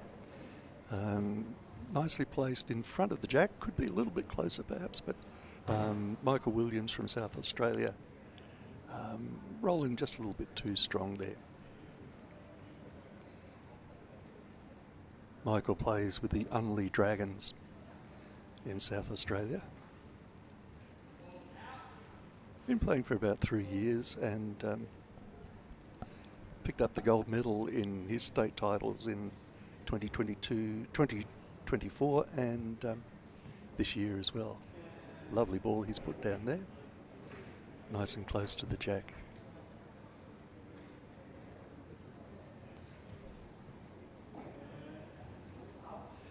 Pushing Fiona's ball up there was a bit unfortunate.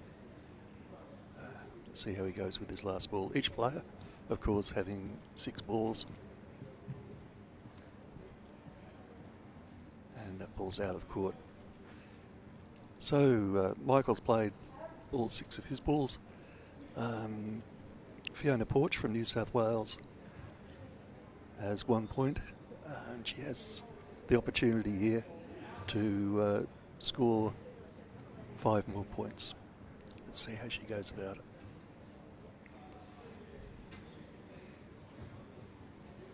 As with everybody else in boccia, if you're an open player, you have to play seated. Fiona playing overarm, whereas Michael played underarm. That looks like that might be 2 for Fiona.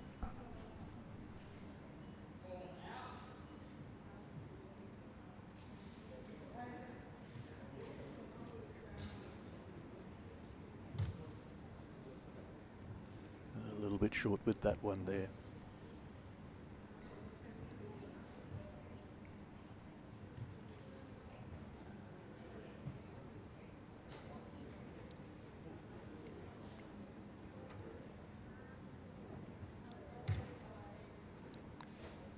Quite a nice ball there from Fiona. These players playing very quickly, getting through the end.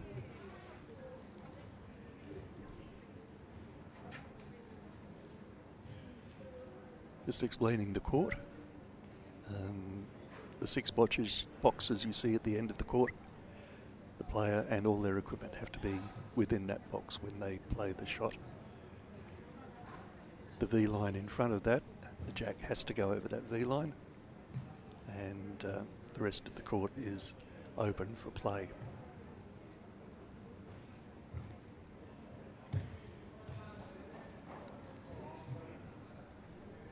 A lot of power on that ball from Fiona. Fiona's been playing boccia for quite a while and is very instrumental as well in administrative roles in a couple of clubs, Liverpool and Penrith, that she's associated with in the western suburbs of Sydney and New South Wales. And she's also the Vice President of Boccia New South Wales and doing a great job of that as well.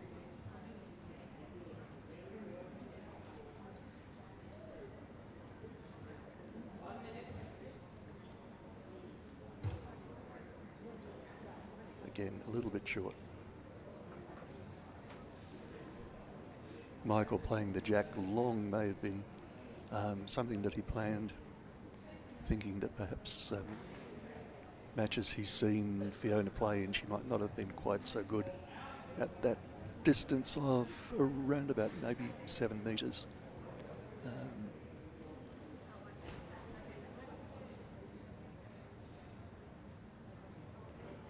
So the referee, Heike Fabig, will do some measuring here. the scoring goes, the number of, in this case, blue balls that are closer to the jack than the nearest red ball are the number of points that you will win. Carefully measuring the distance between the jack and the red ball. That blue ball was always going to be a scoring ball, so moving it means that the referee can get a better measure on that red ball, the distance from the closest point on the red ball to the closest point on the white ball, and then transfer that to the two blue balls, and we'll see what the result is there.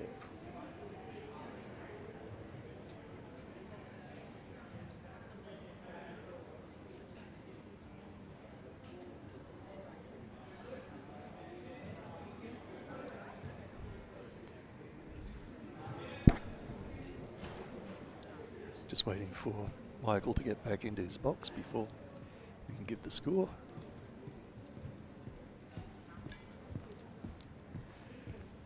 Three points to blue, so 3 balls closer to blue for blue than the closest red ball. Okay, a minute between the ends now. Liam, who's Michael's coach, going up to have a few words with him in the period in between ends. Fiona, being a coach herself, doesn't really need to have a conversation. Probably thinking about her next strategy, where she's going to put her jack. Probably, I'd say, off towards this left-hand side of the court to make it just a little bit harder for Michael, a little bit of a longer throw for him on the diagonal there.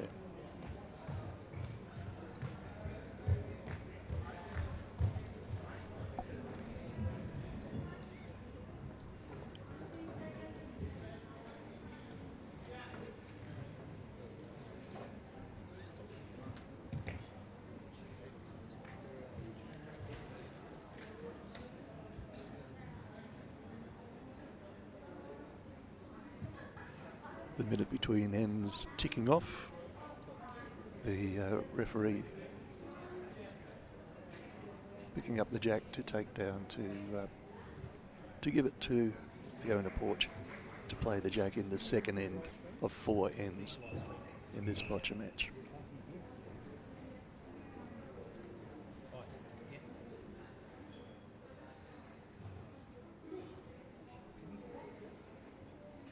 Okay.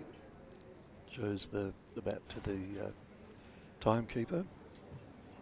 These players have 3 minutes and 30 seconds to play all their balls.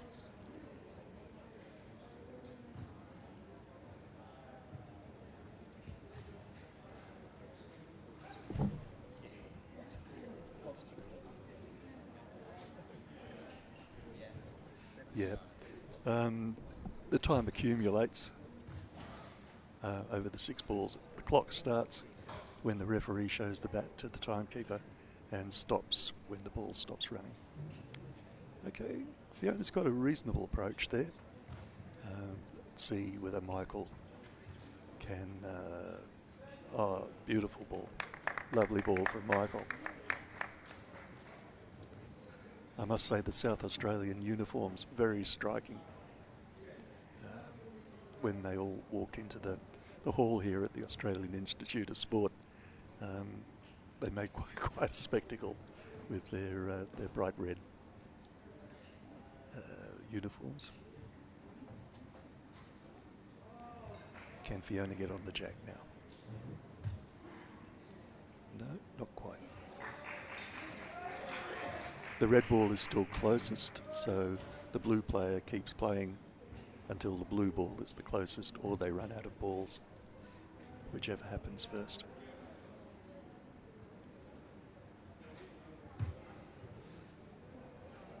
The referee will have a look at this one, try and decide who is the closest. Having a good look at it. So blue still to play. That means the red ball is the scoring ball at the moment.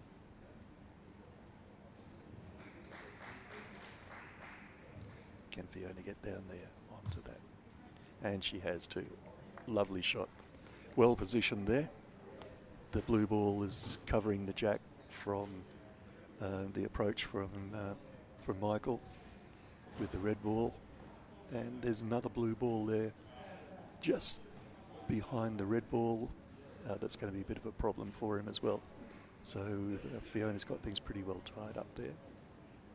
Although I see, yeah, Michael's trying to see if he can clip that red ball back onto the white ball.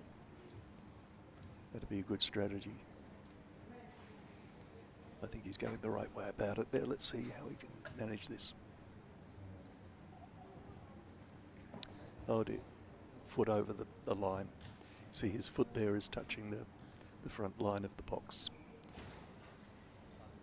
The player and all of their equipment have to be contained within that 1 metre by 2.5 metre box at the time they play the ball.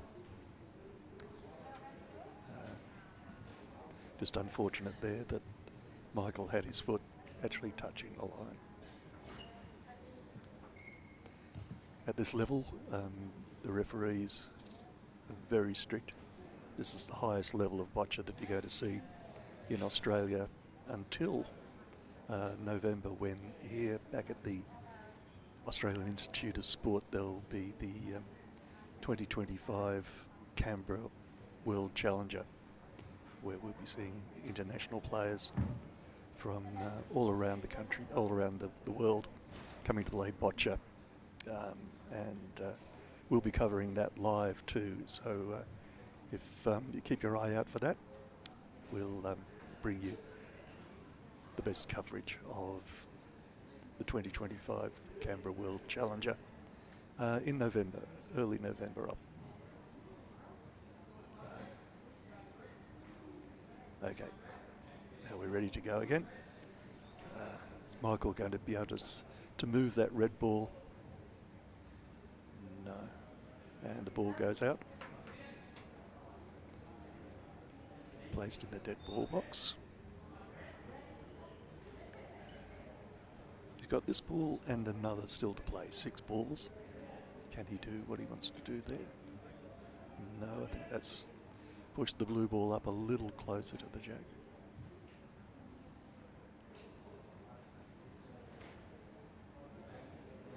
Still red to play. This is Michael's last ball. Can he flick that red ball back onto the jack? No, he's gone around the other way. And the ball goes out. So now Fiona has 2 balls left, I think. Yep. She's holding one ball at the moment. Can she get another 1 or 2 in there?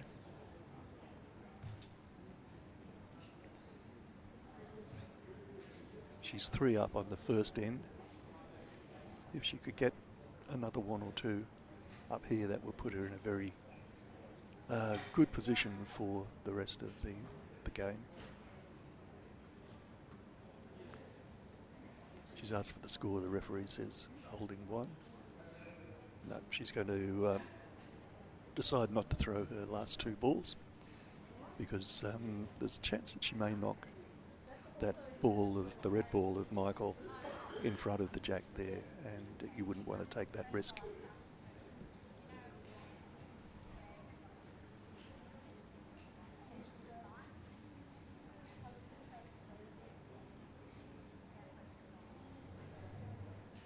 The players can opt to do that if they think there may be a reason not to play their final balls.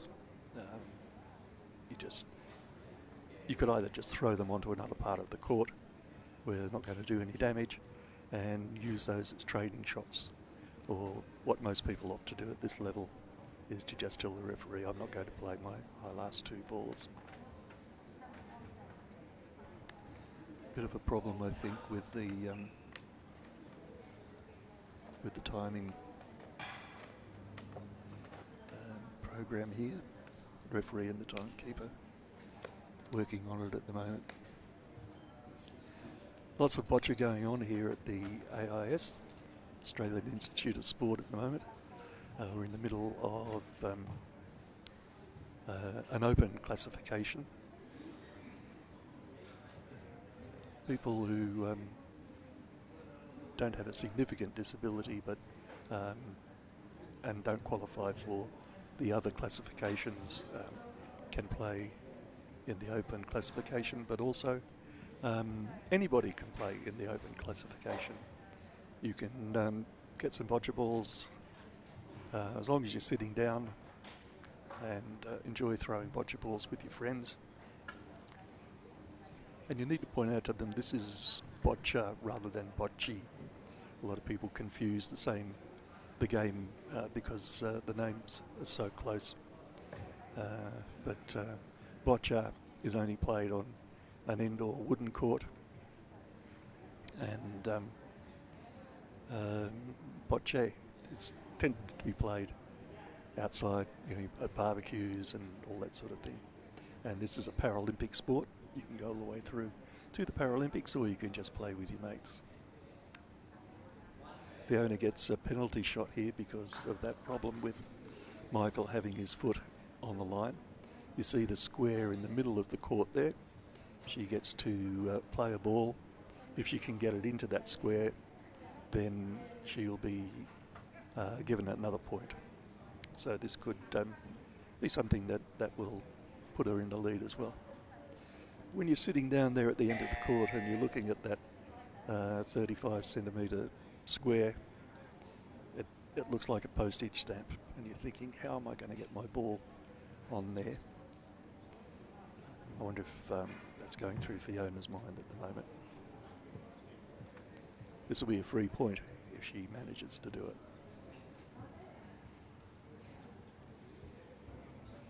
She was offered all her balls. She gets to choose which ball she tries to do this with. Concentrating.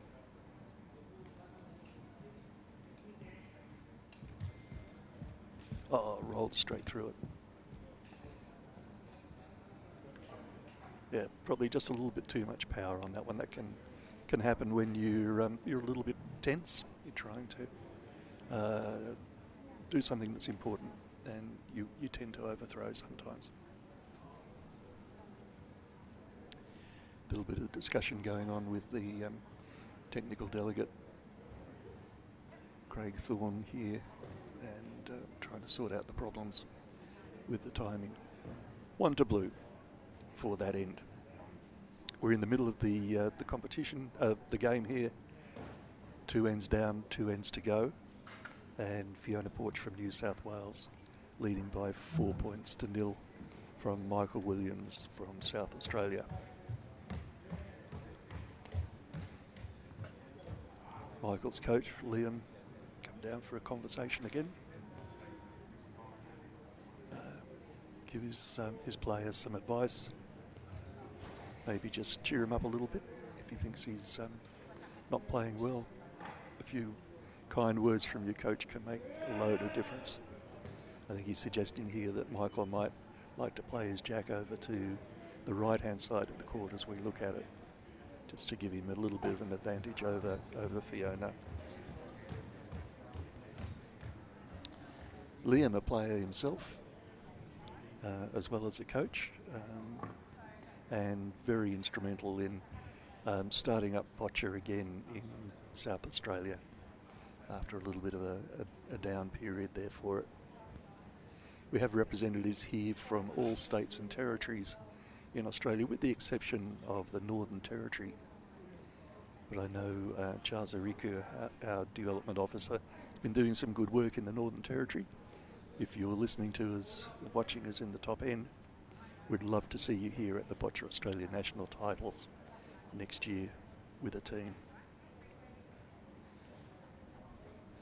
You might not like the cold weather in Canberra though, so bring some jumpers with you if you're coming from the top end. Okay, we're ready to go with the third of the 4 ends. The jack goes back to Michael Williams from South Australia. The referee says play the jack. Now he's opting to play deep into the court, straight down the middle. Obviously a favourite spot for him. Can he get his ball right in front of the jack and touch it? No, a little bit wide. Good length on it though.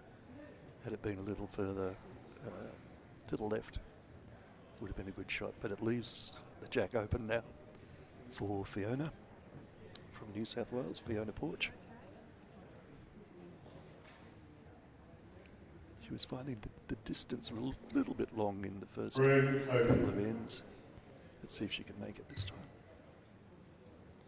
Oh, very good ball from Fiona. Now, can Michael split those two balls apart?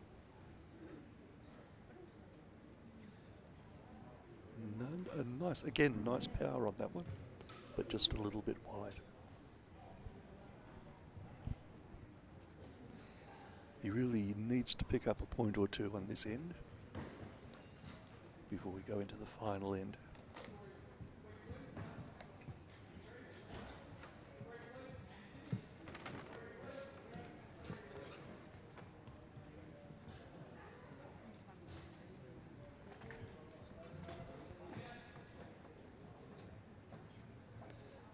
That's a good ball, defensive ball. It could worry Fiona a little bit if she's trying to get another ball up the middle there onto the jack.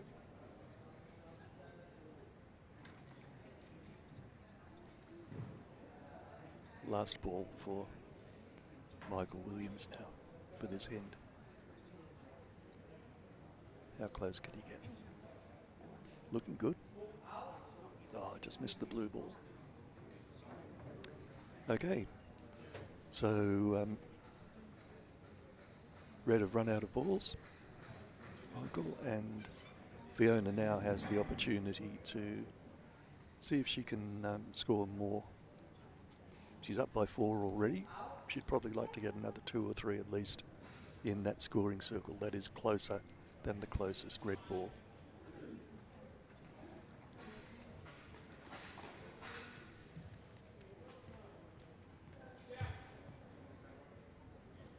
No, not quite making the distance there. Yep. A lot of people don't think to actually move their chair, particularly when you're trying to pick a line past some balls that are in your way. So Fiona there just making a slight adjustment to her chair. And it's worked for her. It was a good decision.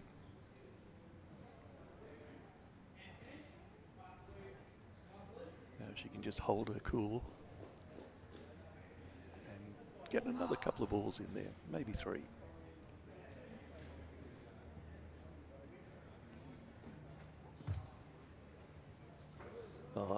Beautiful. Well played. Playing into that scoring circle around with a radius around the jack of the closest red ball.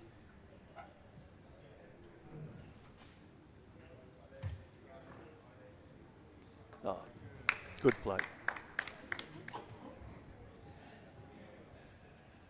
Now, the last ball sometimes is hard to play because you're starting to maybe lose concentration a little bit, but I think Fiona's on top of this.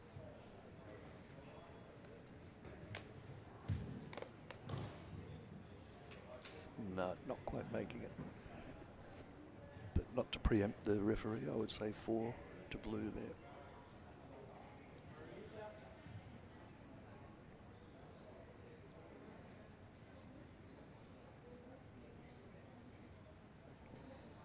Fiona would like to come up and have a look before she agrees to the final result. Yep. It's amazing how different the head can look from looking up the court. From the end, the balls can appear much closer or further away than they really are. So it's always good to come up and have a look.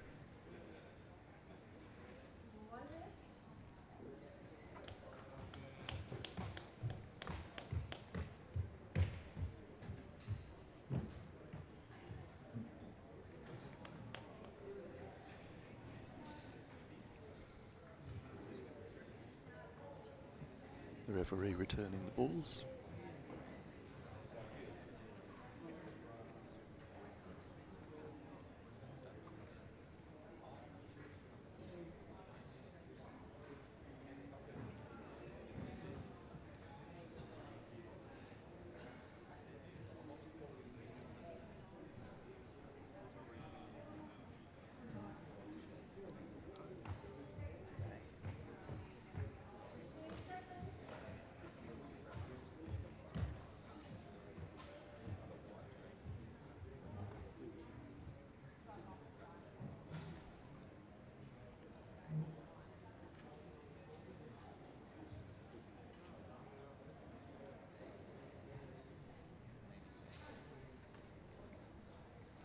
So this will be the last end, and it's Fiona Porch's turn to set the jack.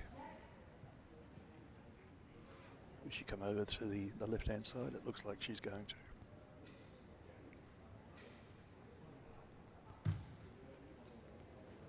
Oh, very deep in the court. That would be, maybe 8.5 metres, 9 metres.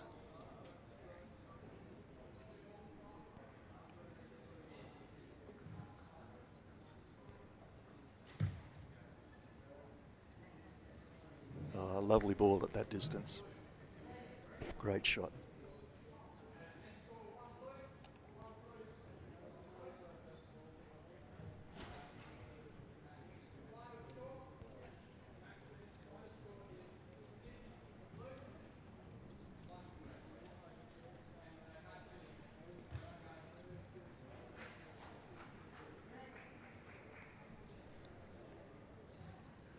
Ball from Michael going very close to the back line of the court.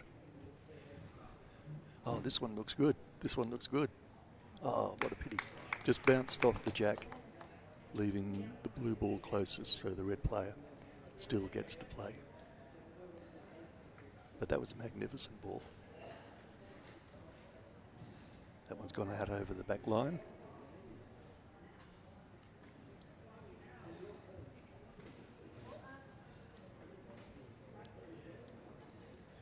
This was a very risky jack for Fiona to put this long, but it's certainly paying off for her, I think. Those strategic decisions are what Boccia's all about. Sure, you've got to be able to play your ball straight. Oh, lovely ball there. Beautiful ball from Michael. Blue to play now because the red ball is closest. Fiona's got 5 balls left. Really all she needs to do now is just defend her lead. But it's always good to win as many points as you can, particularly in these heats, because it may come to a playoff. Yep, very good ball there. Punched the white ball back, the jack, and maybe brought the other blue ball on. I can't quite see from here, but could be 2.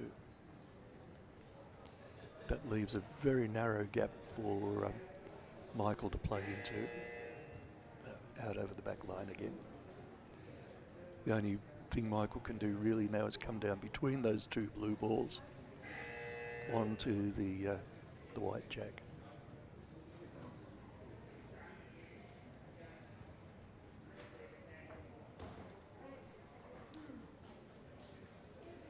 Playing now with his last ball.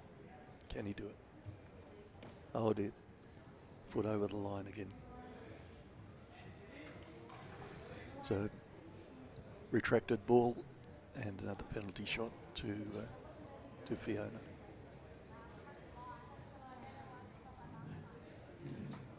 Very easy to come so far forward that your foot does actually touch that line. But so many other things to think of. You just don't think to look where your feet are.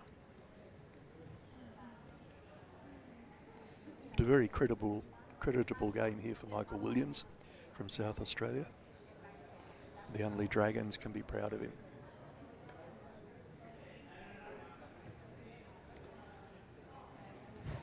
See where we go from here.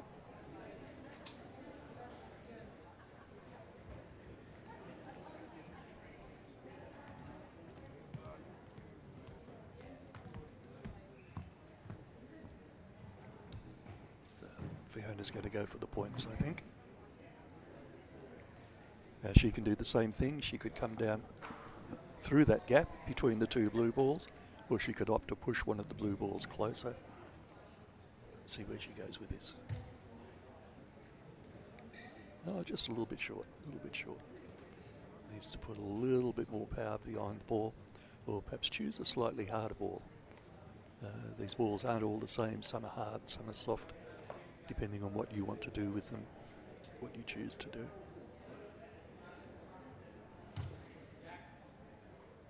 Yes, beautiful. Well done. Exactly the shot that she needed. Follow it up with another one.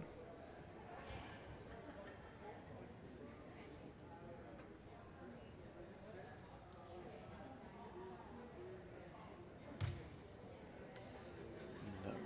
Obviously she's only got softer balls left, and that makes it very hard to play at that distance. But she'll do her best. Gives it a heave.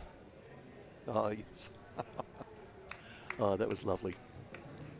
Punch the red ball back. Might be time for a measure to see how many of those blue balls are closer than the closest red ball. Both players coming up to have a look.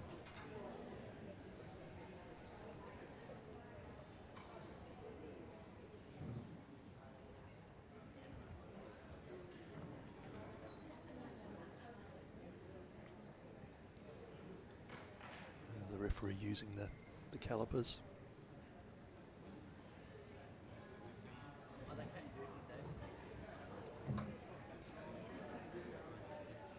Can remove the closest ball if it makes it easier to do the measure, given that it's a scoring ball anyway.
So Fiona will now get a penalty shot because of that foot on the line incident from Michael Williams.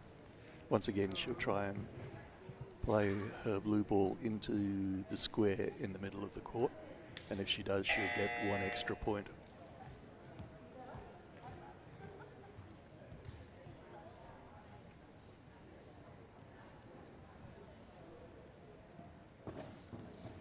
Great concentration.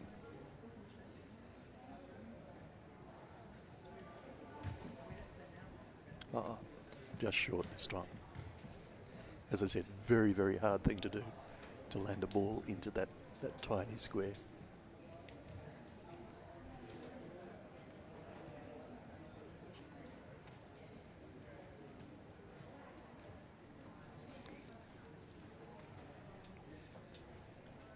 Score was 2 for blue.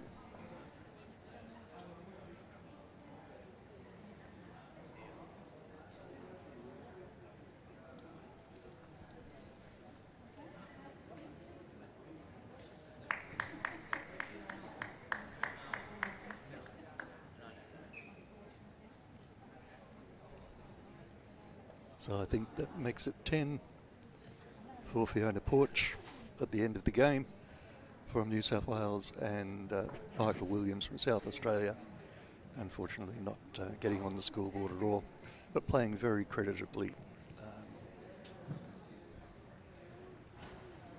And certainly hope we see more players from South Australia at the Boccia Australia national titles in the future. Always good to see all states represented in these national titles. Room closed.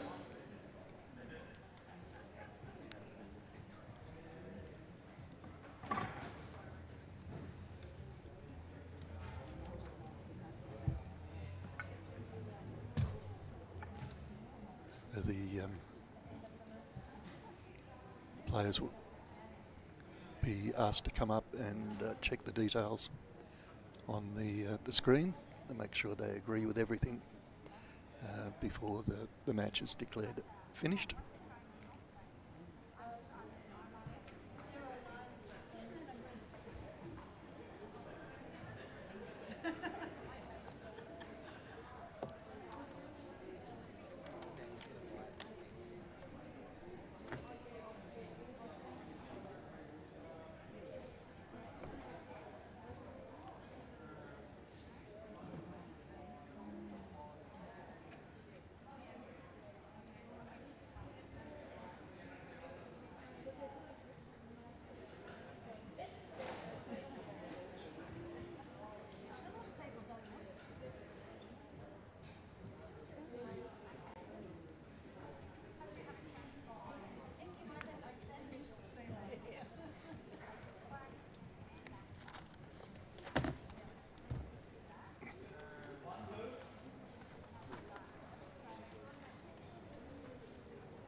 Yeah, it seems to be some sort of problem there with the screen. So we might leave that game there, and we'll be back with coverage of I think a BC5 game coming up at 2 o'clock. If you can join us back here at the Australian Institute of Sport, we'd like to see you back with us. So until then, bye-bye.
Welcome back to Boccia Australia's coverage of the Boccia Australia national titles here at the Australian Institute of Sport in Canberra.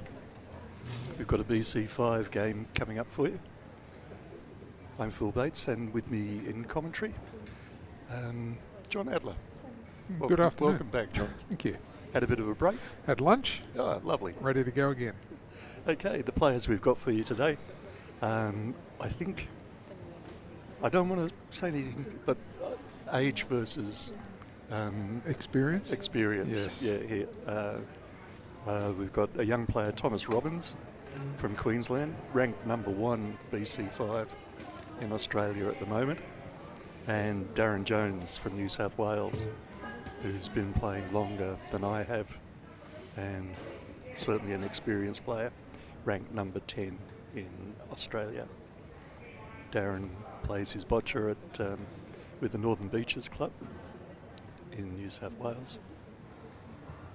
The referee, Kevin Exton from New Zealand, over here visiting, and another international referee on the court next to us, Pam Johnson from the UK.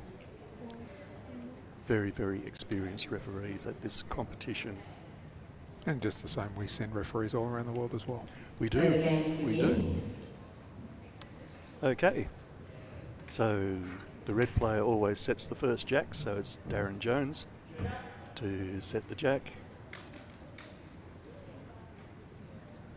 Both players were warming up short, so, oh dear. Well, that's why that V-shaped line is there. The jack has to go over that V-shaped line, and Darren was trying to play too short there, and he delivered what we call a foul jack. And interestingly enough, I had just not half an hour and I looked at that ball. Darren was talking to me about that ball, and we were just kind of how soft it actually was. Now, Right. now he's used to that, but that has no roll on it, that ball. I mean, it is obviously it's legal, Yep. but it is exceptionally soft. Right, so he didn't allow for the softness. That means that Thomas gets to set the jack. Thomas Robbins from Queensland.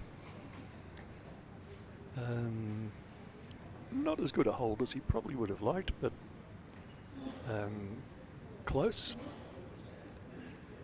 Darren now, because the blue ball obviously is the closest ball to the jack, the red player plays. And that's Darren. Great. And lovely ball from Darren Jones, opening the scoring for New South Wales there. So up now to Thomas Robbins from Queensland to dislodge that red ball, or get in there and push the jack back.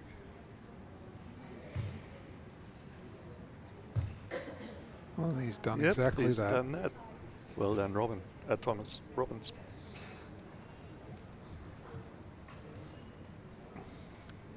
Quite a difference in wheelchairs here too. Darren playing from a very heavy power wheelchair, and Thomas from a chair that looks like it's built specifically for boccia because it's smaller. Yeah, it looks pretty nimble, doesn't it? It does, yep. Now I can tell you that that ball that Darren just threw Yep. is the first time he's thrown that ball in competition. So he's literally got that one out of a new set for today and for Right. this game. So that's a pretty fair shot considering he hasn't thrown that ball with that hardness before in competition. Oh, it's good that you could put it in that context, John. Yeah. Yeah. One of your balls? Yeah, it was one of ours that he, as I say, his set is getting on a bit.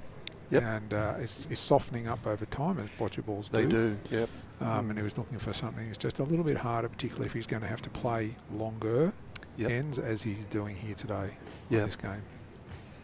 Yep. As our arms get older, we can't play the long balls, the long ends with soft balls, so we have to go up a grade in hardness. Yep.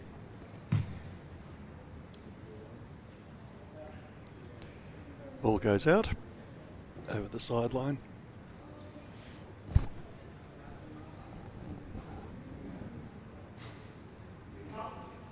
So do you think Darren's going to see if he can push that red ball up, or is he going for the jack? I'm not sure he can see enough of the jack from where he's at. That's what I'm thinking, yeah. Because he's left-handed, which makes a difference. Absolutely. Coming down that outside line there. Yeah. And again, knowing his set as I do, he's going to struggle to have something in there that's going to be hard enough to push up without a lot of force from him. I see. And his actual arm. Right. Oh, we're getting the inside scoop here on the balls. You're just lucky that we just had a chat not too long before this game.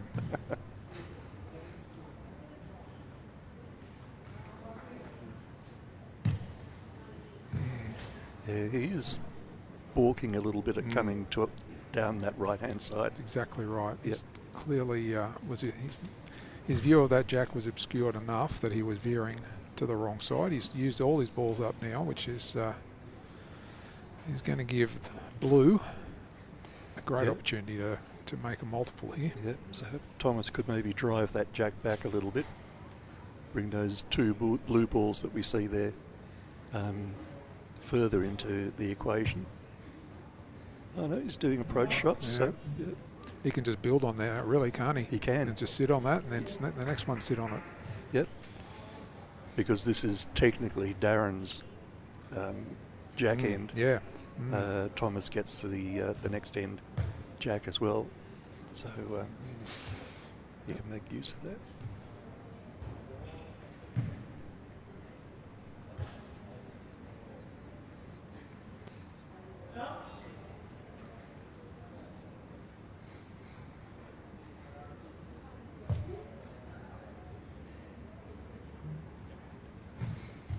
I've played against both of these players, and Thomas really impressed me. I played him in the Queensland titles a couple of years ago, and when he was just starting. And yeah, he's a good player. He's a good thinker and an accurate thrower. Yeah, well, he's certainly built a good head there. So I would think he's thinking a decent multiple here. And on the first end, it really sets your game up, doesn't it? It does, yes. So there's going to be a measure, so I assume the players are going to come out and watch the referee undertake that task.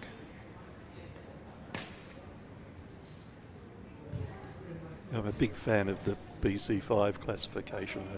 I may be biased, but I think possibly the most exciting boccia is a good BC5 match. A good BC4 is okay, but we don't have many BC4s in Australia. But BC5's exciting players. Any game you win is a good game, Phil. Well, yeah. Actually, I've played a few games against J.P. LaFontaine in a BC4 from Queensland. Yes, exceptional player. Fives were together, and I think I've only ever won one of the many that I've played against him, but I've enjoyed it. I was going to say, yeah, JP's a great player and great to, I'm assuming, to play against, but he's certainly a lovely character. Yeah. He will actually coach you while you're playing him. He'll coach you in how to beat him. Yeah, lovely guy.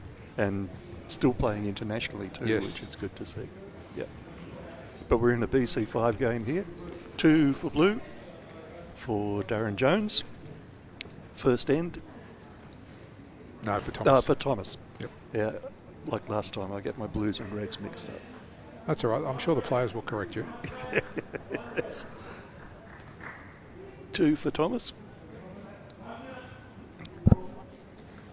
And as you say, with the inability for Darren to throw the jack to the minimum distance, he's now given that first end away and now has to face the same again on the second. And one would suspect, I think Thomas is probably thinking, you know what, I know that length is pretty good for me. Yep. And Darren's struggled a little bit on that first end, given however, that the jack was well covered. He couldn't really see it. What do you think? Do you think he'll go same sort of distance again? I wouldn't be surprised, yeah. I think it's a bit like tennis too, you know, your opening serve, you're not quite sure how it's going to go, and you wait till you've played it and seen how your opponent. Yep. Yeah, and then do you stick with that, or do you try another serve? I think there's a lot of lot of similarity between particularly individual games of boccia and tennis. You're very much playing it in your head. Right. Yep. And accuracy. Oh, referee Kevin Exton has delivered the wrong jack, I think, by the look of it. Yep. So yeah, for those out there, each player has their own jack, which can be their particular hardness. Yep. So they throw their own. Of course, Thomas threw Darren's last time because Darren didn't make it, and now he gets to throw his own. Well, only just sneaking over the line there too. I noticed with both players during the warm-up that was where they did their warm-up. Yeah, absolutely. Just waiting for the scorers to be ready.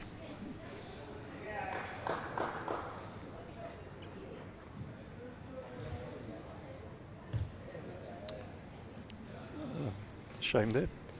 Thomas has missed his jack, leaving it open for Darren. Just adjusting himself in there to get the best angle. Yep. Need to watch that back wheel. Yeah. I'm looking at that, but so's the referee. Yeah. Is he getting ready to pounce?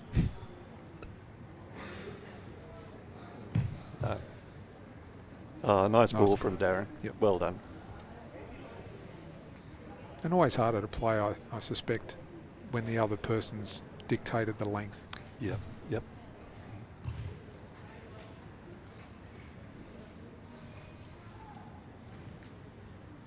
So Thomas Robbins maybe thinking about ball choice, maybe going for a harder ball to try and dislodge that red ball.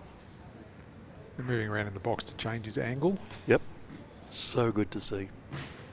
As I said earlier, so many people just roll up to the front of the box, sit in the middle and throw the ball. You can do so much better if you move around in the box, even go right up into the back corner sometimes. Yep. You get a much better angle. Yep. Explore the whole 1 metre by 2.5 metre box that you've got. Oh, and he's played that nicely. You could see him setting that up on his first throw, couldn't you? Yep. Giving himself a cushion there to come up against. Looks like there's a bit of experience and youth going on in that one. Yes. Yep. I think it was probably 2 or 3 years ago that I played against Thomas. So he's young, but he's experienced. Yeah. Certainly.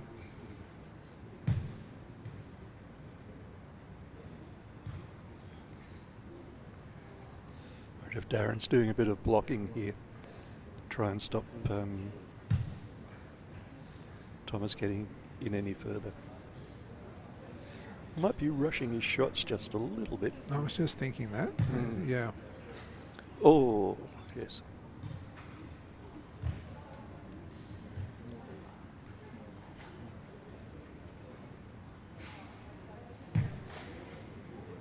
And I think too, this is a great show of why having a diverse range of hardness in your set does help and make a difference. Knowing Darren's literally playing with all soft with one medium, right, he is, or so, means he does not have a hard ball there to really give it really get some movement within the head there and move that jack. Yeah. So he's quite constrained with what he's able to do when the opposition is putting a long ball like this from his side in play. And something that needs a bit of power to dislodge what is probably a soft ball in front. Yes. Yep. Or beside it, as is the case. Yep. Yeah.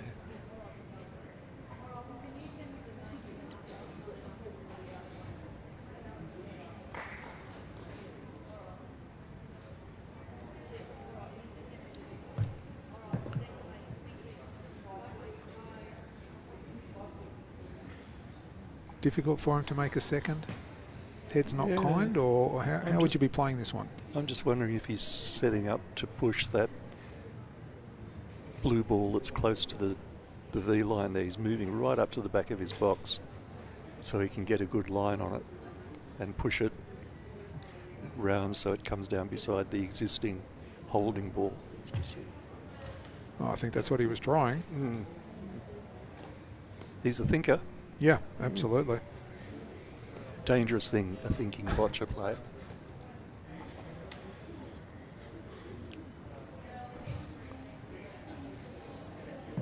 Darren coming up to have a look.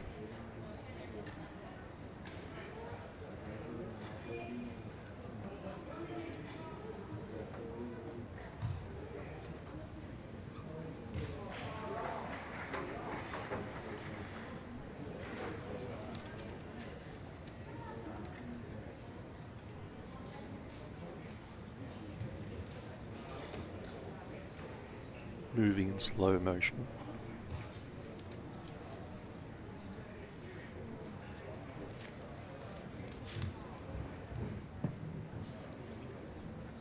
Okay. So the referee shows the score from the end to the players and they agree, 1-blue. But a nice try there from Thomas. He had a valiant attempt at increasing the score. Yep. And took a few risks doing it, which is good at this level. But I mean, as you also had said, as soon as Darren came up for his, it looked like he was just trying to mitigate the size of that score. Yep. Which he did successfully. Mm. Yeah, there's that balance between when do you play attacking boccia and when do you play defensive boccia. All these decisions that have to be made. And being 2 down with still two ends to go, he's got plenty of time. He could still take it, yeah. Mm. Had, however, he not done as you indicated and actually blocked things up, and if he'd have gone down 3 or 4, yep, that might have made a bigger difference. That's right. The only time you really need to go for it is if you're down and it's the last end. There's absolutely no point blocking. You just have to give it everything. Yep. Yep. If you're going to lose, losing by 1 or losing by 4 doesn't really matter. That's right.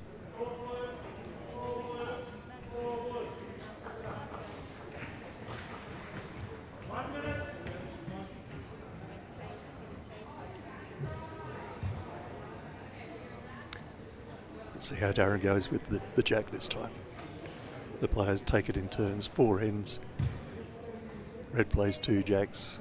I was going to say, I suspect that Darren wasn't going to get anywhere near not making that one. Yep, and he's done just that. Playing that at around about 4 metres, I think. Yeah. He's left some room there for Thomas to get in.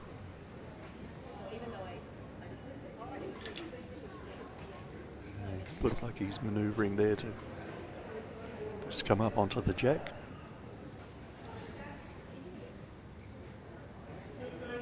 I like his concentration. And there's the result. Yeah, a little bit closer. Yeah. The jack's still open. Could be anyone's.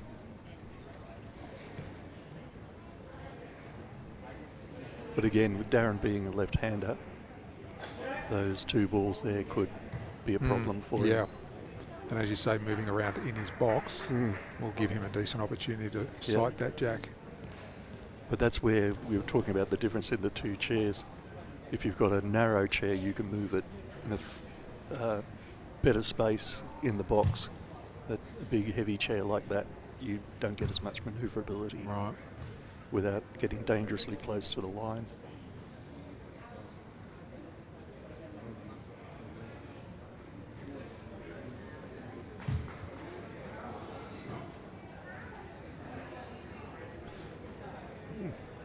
Referee having a close look. Blue's still closer, so red still plays. You're trying to push that outside red ball up, do you think? Well, I think that's his play, and he has used now that new harder ball that he's got there. So now this is about how hard he actually throws the ball rather than its a rolling ability. Yeah, because as you say, he's only got soft balls. Yeah, he's only got soft now. And doing a push-up with a soft ball is awkward.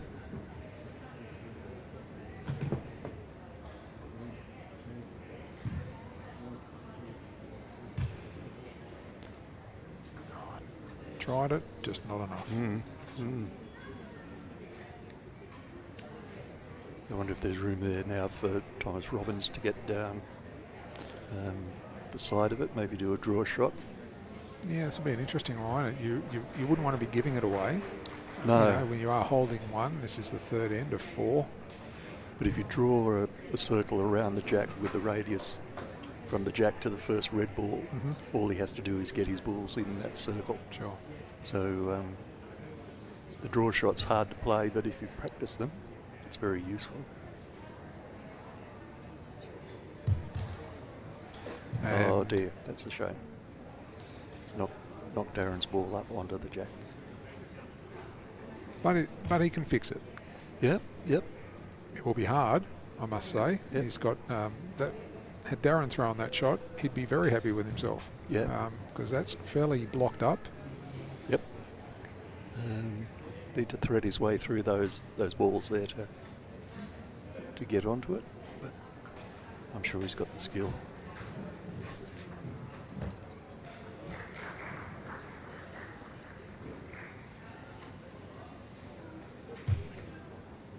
Oh, he did thread it, didn't he? He did, and clipped it on the way through.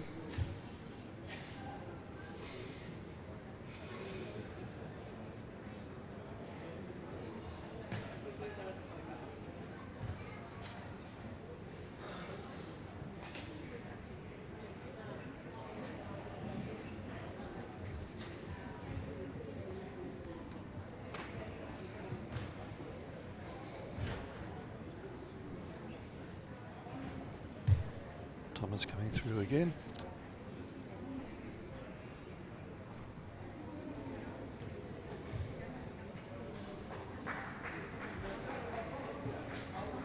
Maybe he has an opportunity to push one of those blue balls. But the red ball is almost touching the jack. It would be very hard to get closer than that. Yeah, he looks really blocked up now. But he could do a bounce shot. Yep, that would be nice to see. Well, I'd love to see it. It's a hard one to play. Yep.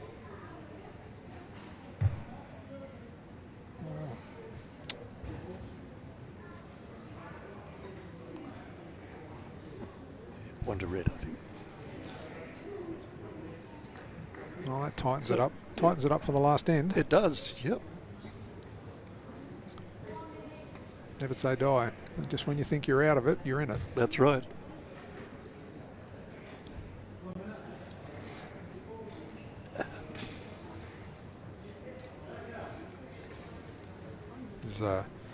There's another common factor and feature between boccia and lawn bowls. The number of times that you're holding shot and then you go for something again, bump the opposition in, bump your own out. And I'm sure that goes with all the other similar sorts of games, you know, petanque, or all those others that are similar in their in the way they're played. I'm sure that happens, and it's always an accident, and you always and it's always frustrating. It's always very frustrating. It But as you say, both of these players have been around, even though there's some youth here. Tom's been around a while. It's not his first competition.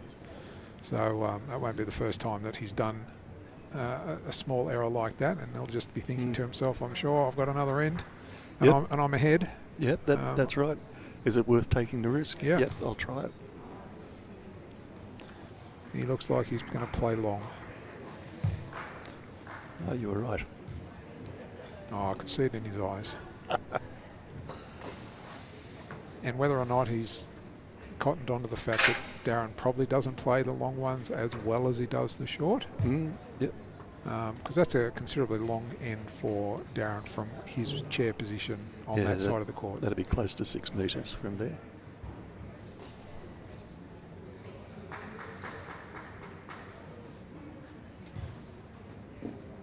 So do you have a tactic at this time? If it was you, Phil, would you have a tactic going into this being one down? I think just try and score as many points as I could.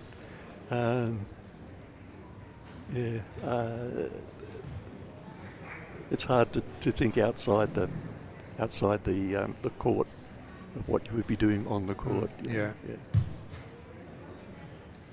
As you say, Darren struggling with the distance there.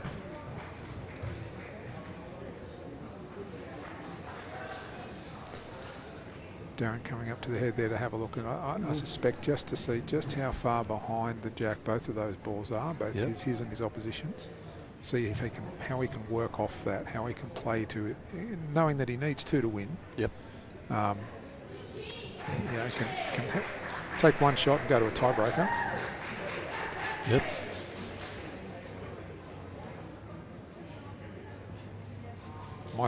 My initial thought would have been put 3 shorter ones in, just short enough that you keep the shot, that you keep your turn, and then with your last 1 or 2, push up. Promote. Yeah, you put a wall in there for Thomas, make it a little bit more difficult for him. But as you say, I suppose the first thing you think of is, I just got to take the shot, which is done beautifully. Very nice, very nice. Yeah, sometimes I think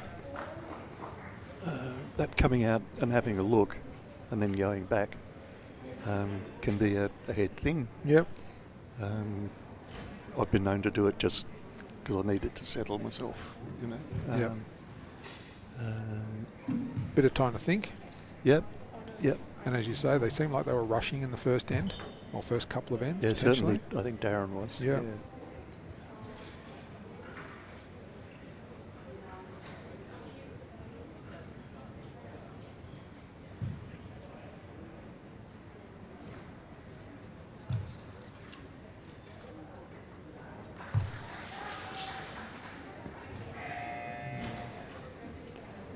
That might have just cleared that from partially blocking the jack for Thomas. Yes. Might be able to get on it this time. You mean like that? Like that. Yeah. Yep. It's easiest to do from outside the court, isn't it? I like doing this from the outside. You've not missed a shot yet. I play much better from the commentator's position than I ever did on the court.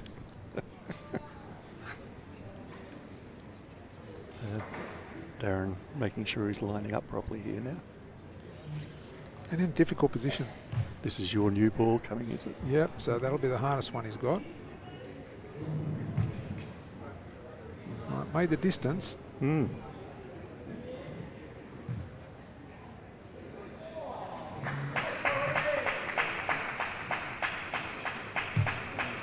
And as you could see there, the additional effort that it took for that soft ball just, slightly put him off in his action.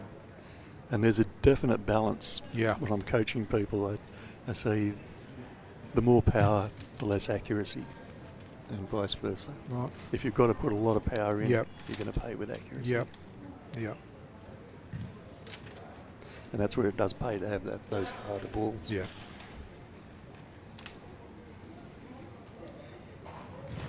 I think all the top players, while yes, a set of Boccia balls is 13 to a set, 6 blue, 6 red, 1 white. I suspect that most top-level Boccia players would have 2 or 3 times that many balls that they can select from. That'd be your case? Got a cupboard full of them, have you? Yeah, I've got a couple of boxes full. Yeah. Some of them I fear wouldn't be legal now because they're probably a little bit too soft. But I like them. Yeah.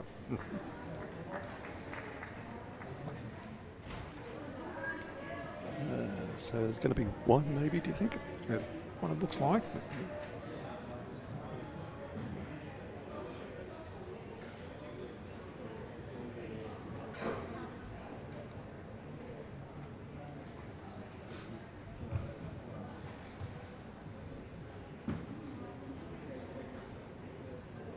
Thomas looks like he's prepared to take whatever the decision is without coming out. Yes, it's very centred. Yep. Maybe concentrating on what might be coming next. Yep.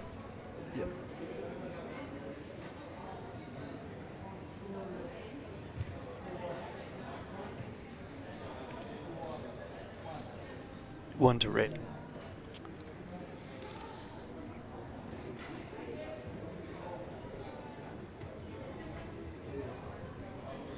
Four to 1, final score. Yep. A very close score. Oh yes, difference of 3. most of the time, even when a score does get blown out, it's normally only one end Yep. or something like that. It really is. That's right. That's not necessarily a great indicator of how close a game may or may not have been.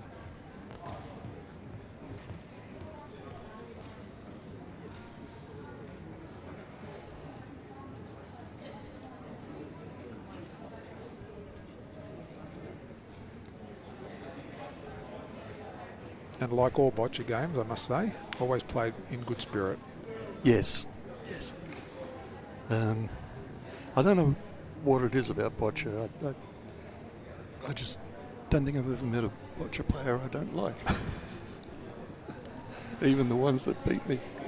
Yeah, they're just nice people. Yes, I must admit, and I've only been doing it now for 2 or 3 years, but at no tournament have I ever seen any angst towards either another player or a referee. The spectators are always very respectful of others. It's just a great sport to be a part of, and to come and watch live if you've got the opportunity and you're in Canberra. Yes, come down over the weekend. Yeah, we're here for another 3 days. Yeah, 3 or 4 days. Yeah, absolutely. Come down, watch some. Yep, entry's free, and we're in the Basketball and Netball Centre at the AIS, Australian Institute of Sport, in Bruce in Canberra. And while you're here, you can scout the place out and come back for the Challenger, World Challenger for 2025 in Canberra, coming up in November. And for a boccia fan, that would be a must-see. It's only the second time we've had an international game in Australia, an international tournament. Last one was 2013, so that's quite a between drinks. That's a long time. Yep. We're really looking forward to it, and it'd be great to have as many boccia fans as possible. Maybe make a trip down to Canberra and come along and see that. Well, we've got a game coming up at 3 o'clock. That was a fairly quick game. We've got 25 minutes or so. It'll be a BC1 game. BC1s are very interesting players. To me, they always look like there's no way they can throw that ball. And they always do it accurately. Yeah.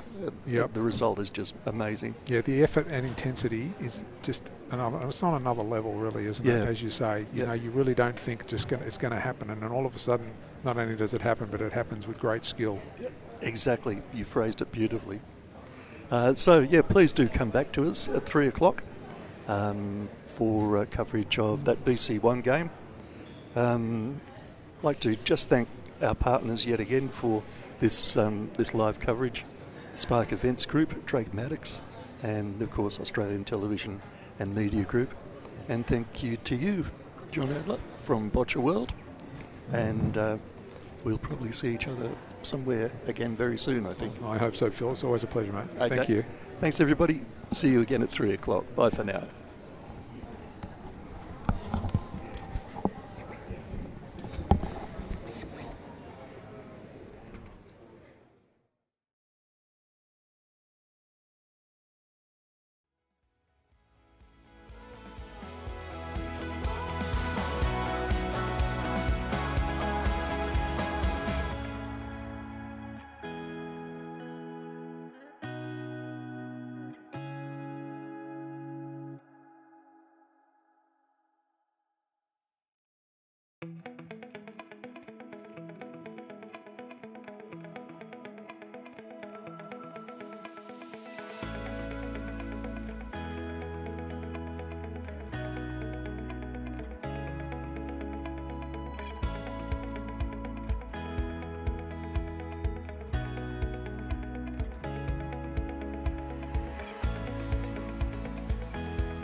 Hello and welcome back to our coverage of the Boccia Australia National Titles 2025 at the Australian Institute of Sport in Canberra.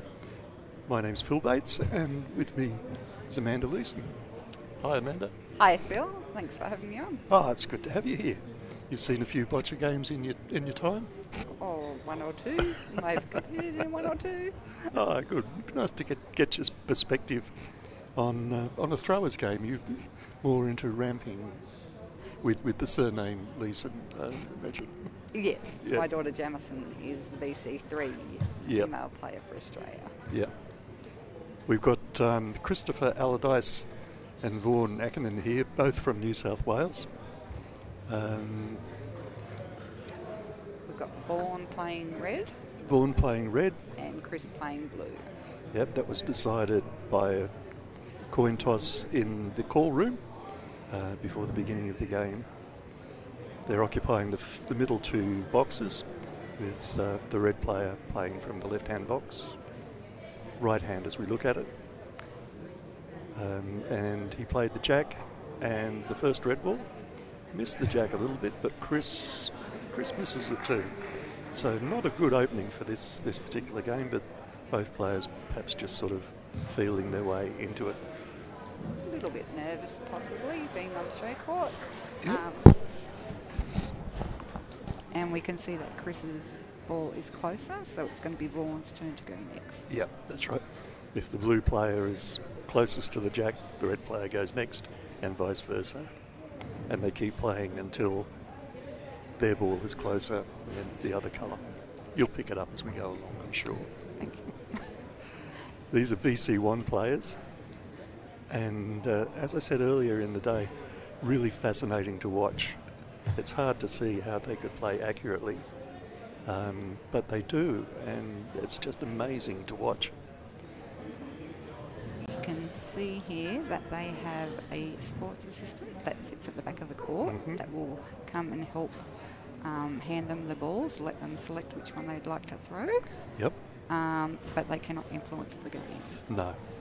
They might even reposition the chair, but they're only allowed to do that with the instruction of the player. Is that right? That's correct. Yep. And sometimes in this classification, the players need to be adjusted in their chairs too, and that can be done.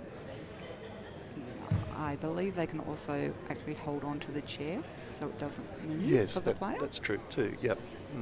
Yeah. So all these little differences in different classifications mean that more people can play this fantastic sport, which is really good. Exactly. So Vaughan here needing to maybe just have a bit of a think about his line and his length. Yeah, he's quite a new player to the sport, I believe. I think last year might have been his first year. Yeah. Yeah. Yeah. Yeah, Chris is quite experienced. That's a better one. Yeah. So Vaughan's realised he needs to adjust, and he has. Referee Heike Fabig there having a good look to see who's closest.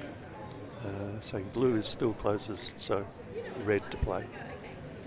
Yeah. So unlike lawn bowls, they keep going until they are the closest Yeah. to the jack. In lawn bowls, they alternate. They alternate? Yep. Yeah. So that's one of the differences, yeah.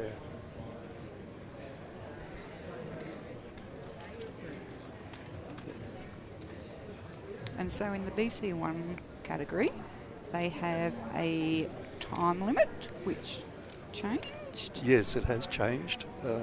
Now down to 4 minutes, 30 seconds per That end. would be right, yeah. It used to be 5 minutes, but they've taken 30 seconds off everything but the BC3s, I think. Yes. That's correct. And this is, I think, the first major competition. Oh no, Queensland titles, they use the new times, yeah. But very few people seem to be coming down to the wire as far as time goes anyway. So yeah, they do have a set amount of time to complete all 6 balls. And it starts from the time the referee shows the timekeeper the bat to when the ball stops rolling. So Vaughan's time is running now. Oh, nice ball. And unlucky there. Yeah. It was a great shot. Great attempt. Hit and bounce. Yeah. So he's used up all his balls, so now it's going to be Chris with a 5-ball end phase. Yep. Chris has been doing a little bit of international play recently. Had a bit of time off just recently, but has been travelling around the world playing at competitions. Oh, how good is that? Yeah. How good is that? Yeah, you get to play boccia. Yeah, it's great. Do what you love. So let's see how Chris goes here. Yeah. Yeah. Yep. Looks like 2 to blue there. Mm-hmm. Just needs to keep putting the balls in closer than the nearest red ball. So you can see he's just asked the score. Yep. That lets which him is know. just an estimate by the referee. It's not an accurate. No, but unless he asks for a measure. Yeah. But that comes out of his time also. Sometimes too, if you throw a ball and you don't know whether it's gone to the right place, it's easier just to ask the ref what's the score, rather than go out and have a look. Yeah. It's quicker.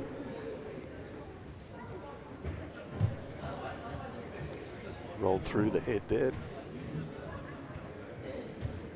Yeah, so in the BC one, are their balls all the same? No, certainly in my experience. We've been talking a lot about the balls and the fact that all 6 balls aren't the same for most people. Yeah, you might have soft balls to do approach shots with and harder balls to do knock-away shots and long shots with. And I think the BC ones would be very much the same because they do have not as much strength as other players.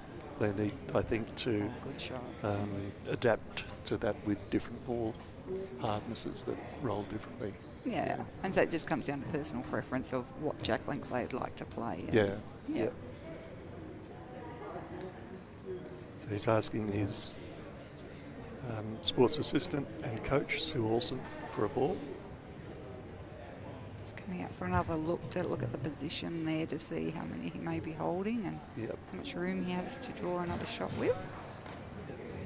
So good to see a player come out and have a look at the head. Oh, isn't it? Yep. It can look completely different from. Oh, so different. There. Yeah.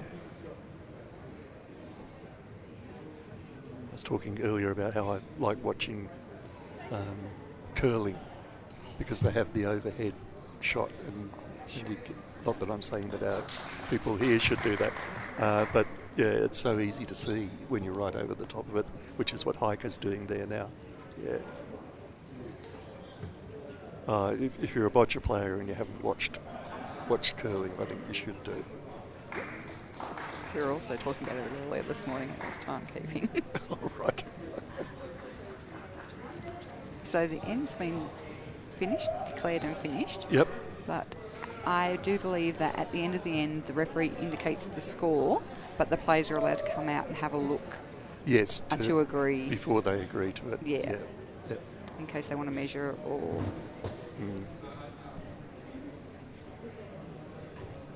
Okay, so got a little bit of information on Chris. I believe his home club is the Northern Beach Waves. That would be right, yep. Yep. Mm-hmm.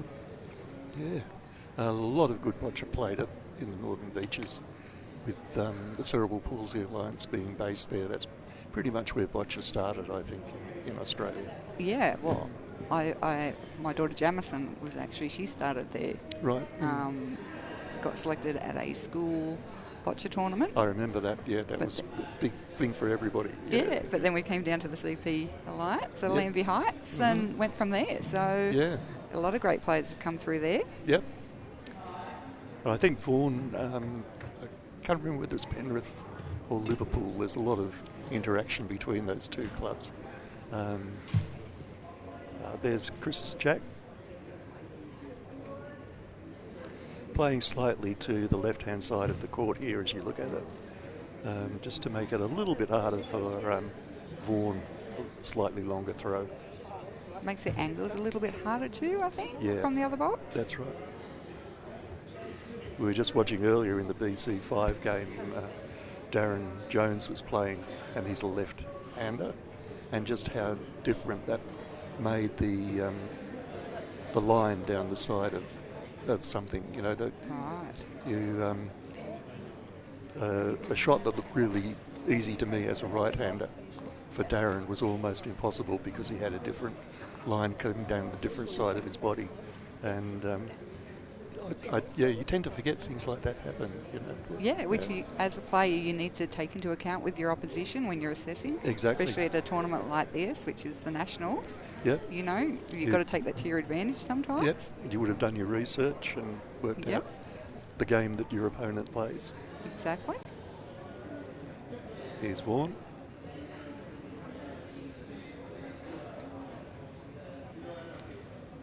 Concentration. Yeah,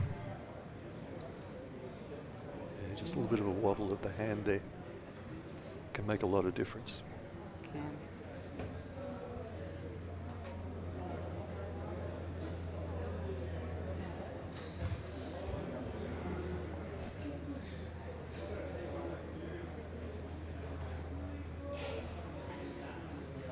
Getting his sports assistant to just slightly adjust the angle of his chair there. It's great to see the state uniform. He's got his little matching shoes on there. Oh, I think that's yes, a great, I hadn't noticed great that. thing. Yep. New South Wales against New South Sky Wales. blue. Here. Yep. Interesting to see so many different uniforms around here. And the South Australians just sort of lit up the room when they came out in those bright red uniforms. It's so good to see semi-states represented. Yeah. I was thinking the Northern Territory is probably the only state or territory not represented. So, and I think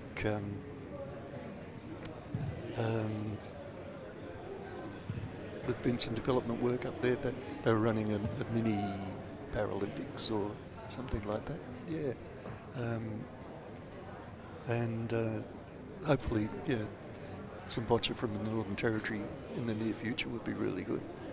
Next year's national titles. Hopefully. We'll be looking forward to it. It's the most inclusive sport in Australia. Yes. So that's what we need to get everyone on board.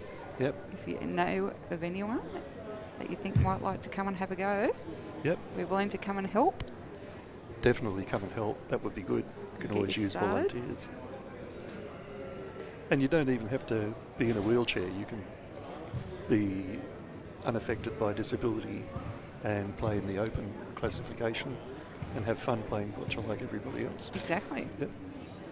And just see how much fun it can be. Yep. I've played against Jam on the training courts.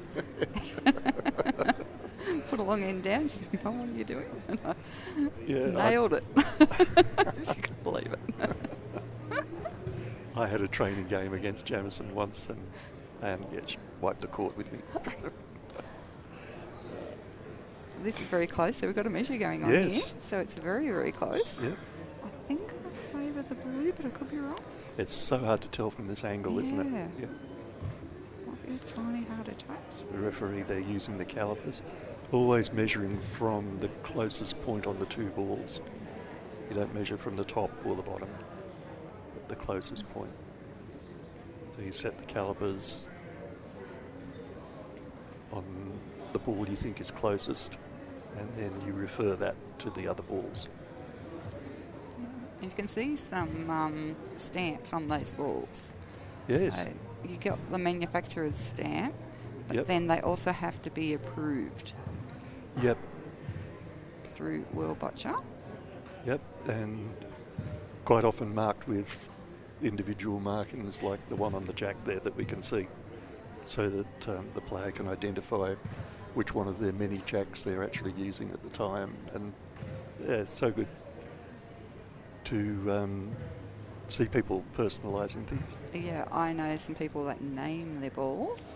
I noticed that. Special names on them. A certain young female player. And Dan. Oh, right, Dan as well, too. it's not just a female thing. But yes, that's so they can identify which balls. Makes it easier for their ramp operators or assistants. Hand them which ball. Yeah. And some of us are very pedantic about the way our balls are put in our ball carriers. and sometimes our wives and support workers think we're crazy. I get in But trouble it for means you all the just time. reach the right ball at the right time. Exactly. Chris is looking for a ball here. You can actually see they're sometimes made out of the different materials too. Some are either leather or the suede. Yep. Look. Yep. A lot of development being done in that ball area around the place. Yeah. Oh, here's a good shot coming in. Lovely. Yeah. Well done, Christopher. Great correction there. In the BC3 game this morning, we were talking about the development in ramps over the years, and it's almost like an arms race. That once somebody gets a ramp that's slightly better, everybody else has got to come up to that level. And how when I first started playing, ramps were made by, your dad or the local men's shed or something like that, and now they're imported from overseas, costing thousands and thousands of dollars. And same with balls. I imagine after a little while, a better ball comes out. You've got to update your ball set. Exactly. Well, I guess with technology ever changing, like it's to try and get ahead in the game within the parameters of the rules that are set. Yeah, I mean, certain overseas competitors sort of were putting things on the ball, so that's where the ball checks have come into play, and yes. Yeah, of course, all that happens in the call room before the players come out. You would have been in a few call rooms in your day. Yeah. So a call room is where you go in before you come on the court. There are a certain time you have to be in the call room, and you can be in there by no later than a certain time before the game. And once you're in there, you cannot leave. And whatever equipment you take in is what you are stuck with. So if you're a BC3 player and you go into your ramp and your balls, but you forget your balls, that's it. You can't go back out and get them. Right. So you have to then play with court-appointed balls. Right. Sets, which I have seen happen. And probably for a BC3, that would be worse than for anybody else. Yeah. Funny story. They actually played better with the court-appointed balls than they did their own at an international event. Wow. That was a different country, but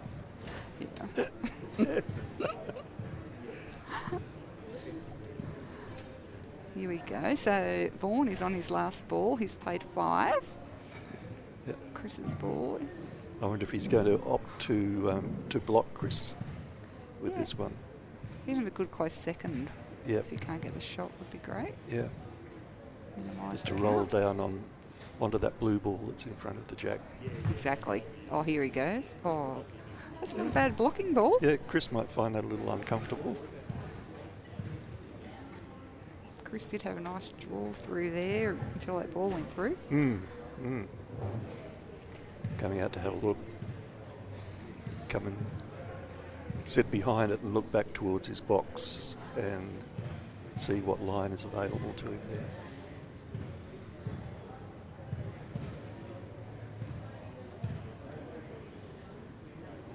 Yeah. I noticed too that these days at the end of the game the referees check the balls as well. Yes, that's to make sure there's no tampering during the game. During the game, yeah. And sometimes if there's a wear and tear to a ball at the start of the game, they've got to make sure that it's not worse and unplayable by the end of the game. Right. And I have seen balls being taken away at the end. Right. Yeah. It's been at an international event.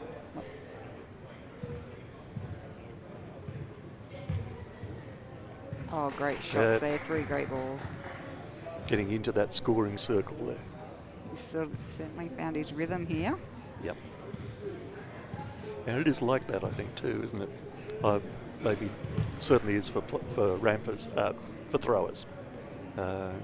You do get a rhythm. Yeah, muscle memory. Yeah. I think. And Chris, he's been playing for 15 years. Yeah. Versus Vaughan for 2, so that experience, I think, definitely helps. Yeah, I think Vaughan's on the upward slope. He's going to be a good player in a few years. And you can definitely learn from playing against players of you Chris's learn experience. so much, don't you? Yeah. All about ball selection and placement. Yep. Yeah. But he's doing a great job so far.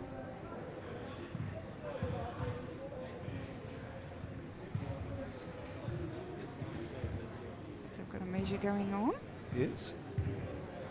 A little bit wider than the previous measure.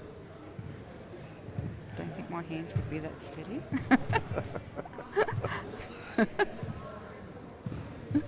I'm amazed at what a good job the referees do. Oh, so good. Yeah, so that ball off to the side there was in. Oh, it's going to be a good haul. It is going to be good. It's maybe 4 or 5. 5. Looks like a 5.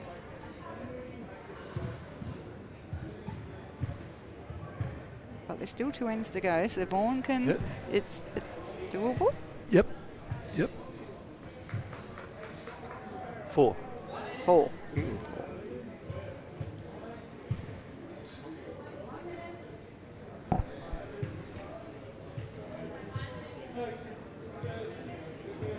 So now they get a minute between each end. Yep. Just to regroup, get their balls, get set for the next end.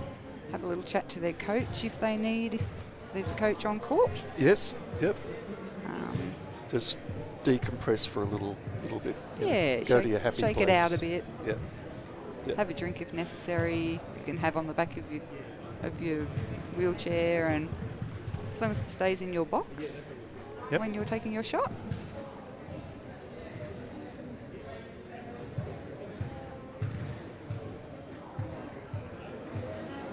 Make sure the ball sets are in the right order.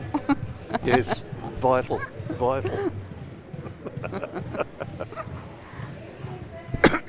Excuse me.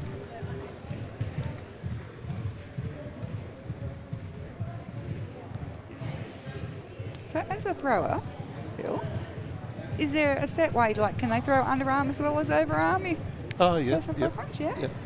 I could never get anywhere throwing overarm, so I use pendulum momentum. Yeah. And from the first time I picked up a boccia ball, I threw it that way, and it works for me. Yeah. But people like obviously Vaughan and Chris can get more power from the overarm shot, and you can mix them up. There's no rule that says you have to throw one way or even. Can you change hands? Yeah, Can you do both? I do that. Yeah. I taught myself to play. I'm naturally right-handed, but I taught myself to play left-handed. Actually, an old friend of mine who's unfortunately passed on, Dean Nottle, first suggested to me that it's a good idea to be able to play down 2 lines. And, great first Vaughan. shot, Vaughan. Beautiful. Oh, that's just such a good shot. That one will be hard to beat. Yep. Let's see if Chris has got a knockaway shot. Get a good first ball on there. Yeah. Can sometimes get you through. And sometimes it takes your opponent 2-3 balls to knock it away, and that gives you a decided advantage. We could see his sports assistant Sue there just straightening him up in his chair a bit. Yep. Get in better position.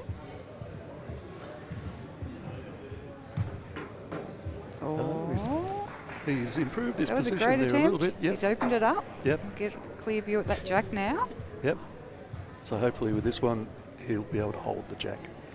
So if both balls are touching the jack after another ball has been played, then it goes back to the person that just played the last shot. Yep. I believe. And then if that doesn't change, it goes to the other player, and then backwards and forwards until somebody changes it. So that's the only way it alternates in turn. Yep. In boccia. Yep.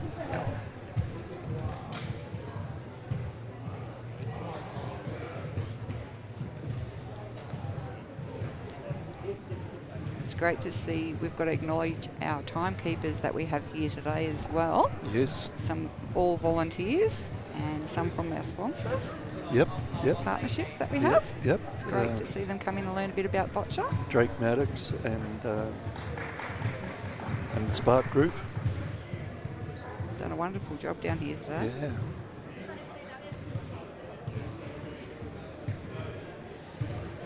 And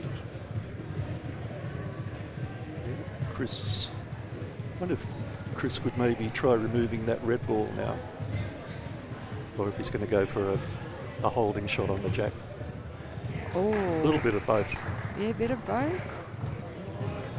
So he's got 2 balls left to try and get a good stick on there. Yep. It's going to make it hard for Vaughan, though, to get his sort of blocking up quite well. To be able to get multiple points. Oh, that might have done it. Yep. It's very close. She's having another good look, the referee. The scoring system is very much like lawn bowl, so isn't it? The number of balls you have closer to the jack than your opponent's first ball is the score for that end? Yes. Right. Correct. I've never played lawn bowls. I'm a lawn bowler. I thought you were. So Jem gets the boccia skills for me. Of course. Yeah. Wow.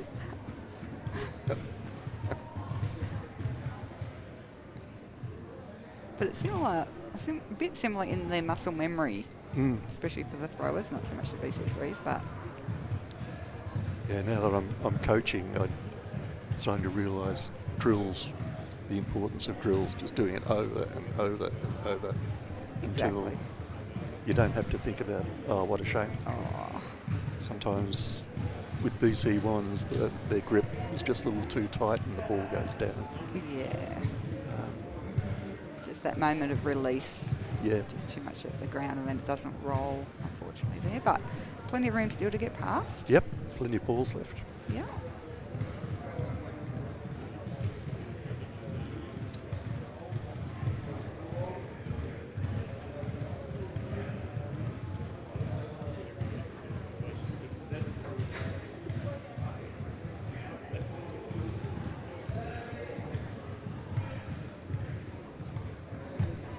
Oh, great shot. Well, great shot.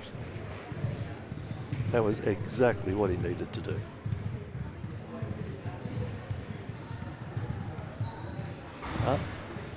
Still needs to improve on it though. Yeah, but great improvement after that last shot. Oh yes. Probably just needs to nudge that last red ball up just a little bit further. I think so, and I think if he can even nudge that jack just back with that one, you might even bring the other red one into play. Yep, the one off to the right there. Yeah. Yeah. Yeah, he's got a good chance here. It's a very good head. Yep. Very good end. Very tight. Oh, not quite making it there.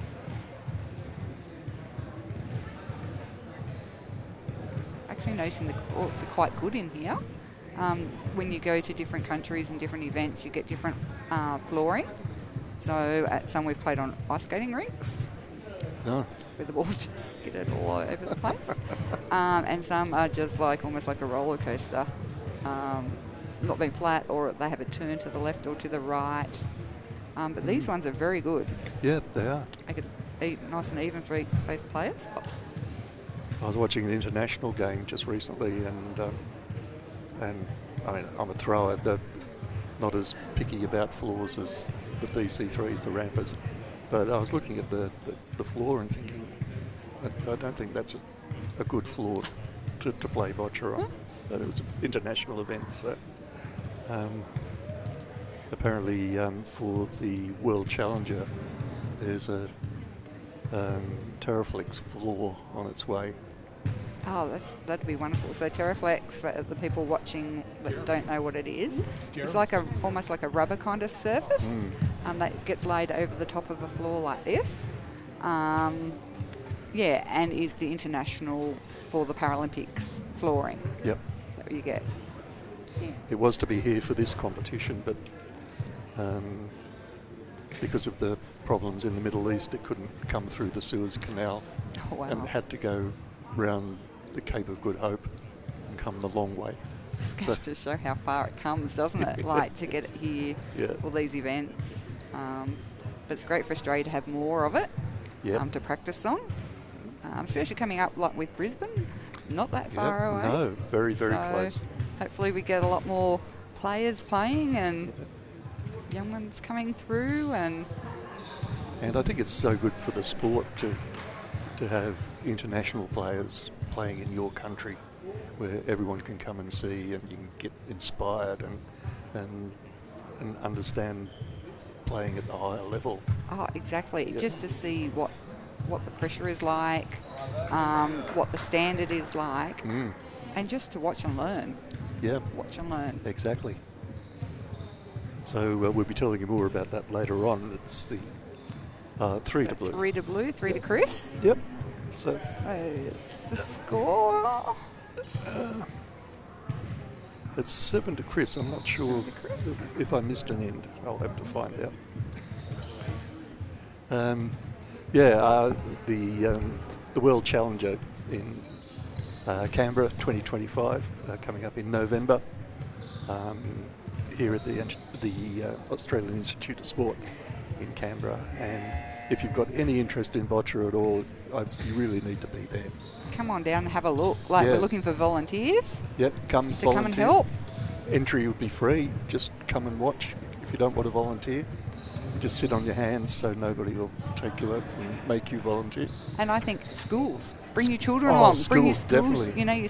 Your sports unit through of kids, and let them come and have a look and aspire to play and be one of those players out there. Yep. Jamison started. She was at school. She was a 15-year-old. Made an international debut. Yep. So, she can do it. Anyone can do it. Yep. So sports teachers, there's a challenge for you. Get your kids down here. Yep. Bring the kids on school excursion. Bring them down. Yep. We should put the invite out there to them. Yes. Send the invite out to the schools. Yep. Talk to Boccia Australia about it. Oh, he's just made the... So you can foul your jack. Yes. It has to cross that V-shaped line there. We had a foul jack in the previous game we covered. Put you on maybe an easier game to watch first. Yes. Which is the ones with the less equipment.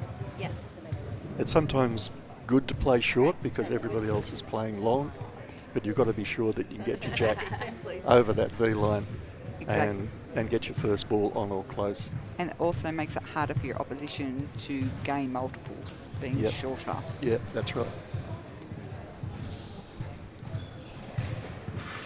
I always think I generally play around 4 metres, and I always think that's a good place for me. I can manoeuvre balls, I can push balls out of the way, push them in, even lob and stuff like that. Whereas if it was 6 or 7 metres, you can't do that. You just have to do your best. The boccia is much tighter at that shorter length. Let's get Vaughan to roll one up here.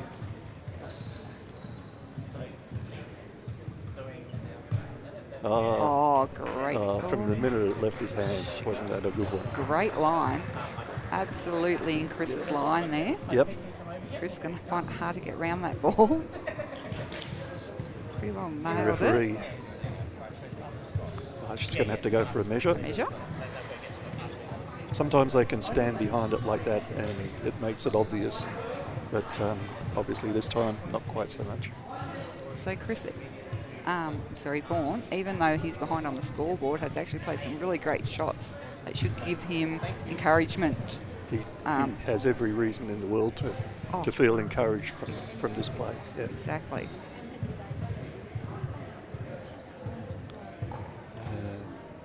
That was starting to look like blue there, but I won't preempt the decision. Right. Yeah, red to play. So red to play, which is not too bad a position for Vaughan, because he can get in there between the blue and the jack, or just nudge that blue back a bit. Yep. Sort of really going to block Chris up there. I think he really needs to leave that red ball where it is, because that's such a bad ball for Chris. He's really blocked by that.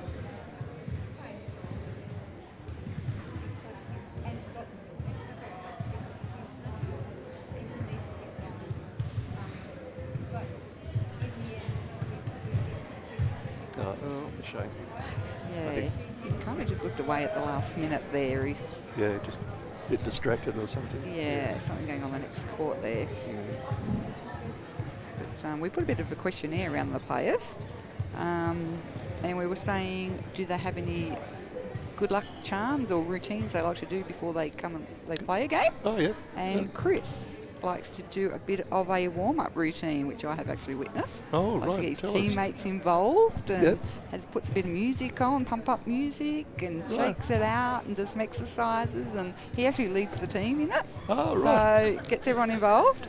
Oh, I'd love Training to see session that. things, and Yeah. I'll get him to do one with you. I had the impression Chris was an opera fan. Definitely not. Oh, right. Oh.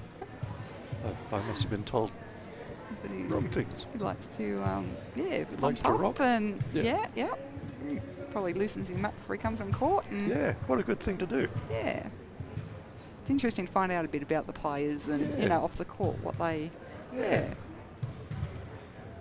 Everyone's so serious once you're on the court, it's nice. See the person behind the player. Exactly.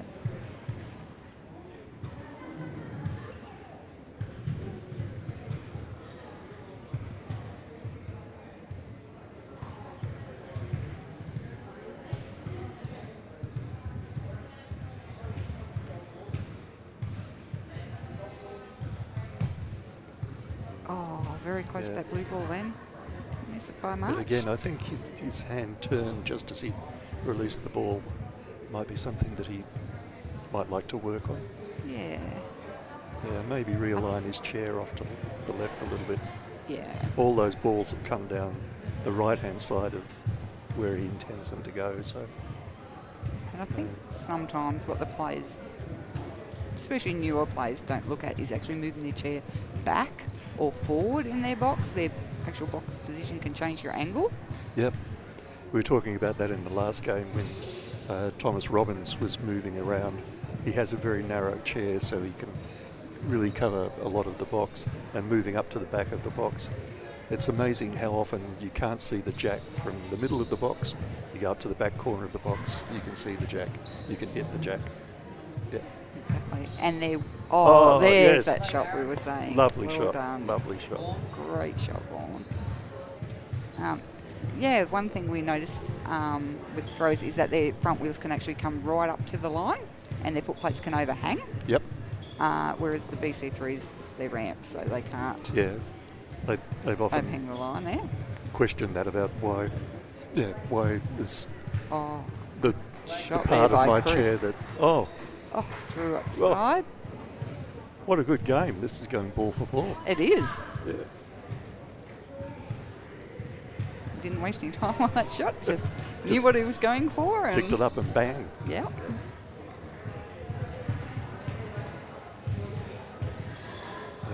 Vaughan lining up his chair again. Yeah, it's an interesting rule, that. Be interesting to see Yeah. what happens with that. Yeah. Yeah, I always say, well, I don't throw my ball from my foot plates. No. I throw my ball from where my back wheels are. And whereas a ramper, it comes off your ramp Yeah, yeah. at the furthermost forward point. Yeah. We'll take that up with the international Boccia. I'll let them decide. Beyond our pay grade, I think. Yeah.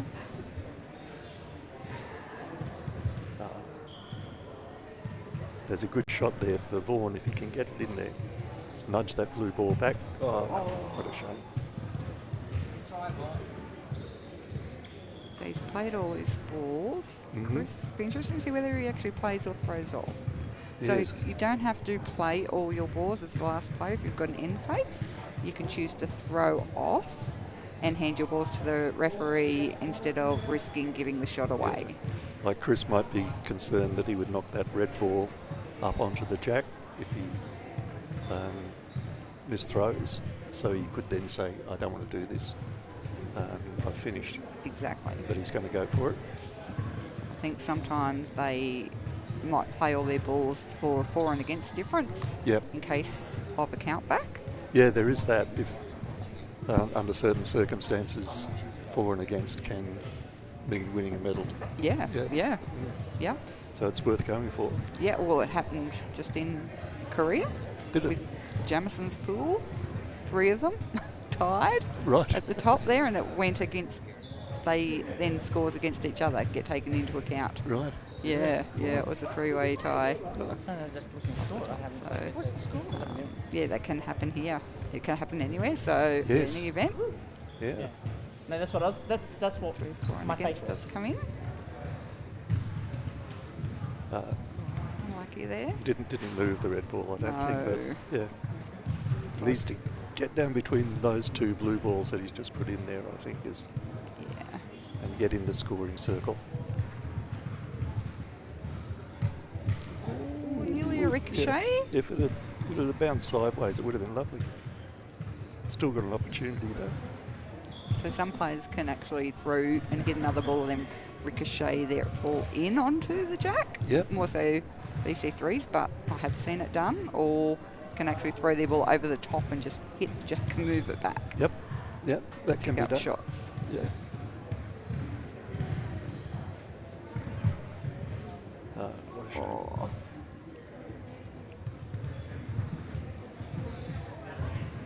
Looks like we've got a measure He's got a measure. Yep. indicated by the referee. So the players are invited up to watch the measure.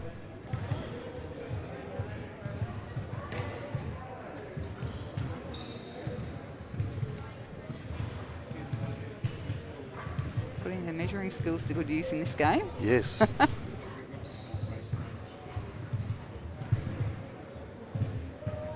I was saying earlier how much the refereeing standard has improved over recent years in Australia. We have such good referees here now. So good to see some more coming through Yep. and getting more. Very much so. And that tends to lift us all then. If the referees are refereeing more accurately, we have to play more accurately, be more aware of the rules, and it just snowballs from there. It's good for the players to have that standard as well. Yep. To just play even international rules here. So if they do get to that level, they know what they're in for, Yep. and it's great practice. This is what it's all about. So the referee just doing the final check on the balls here.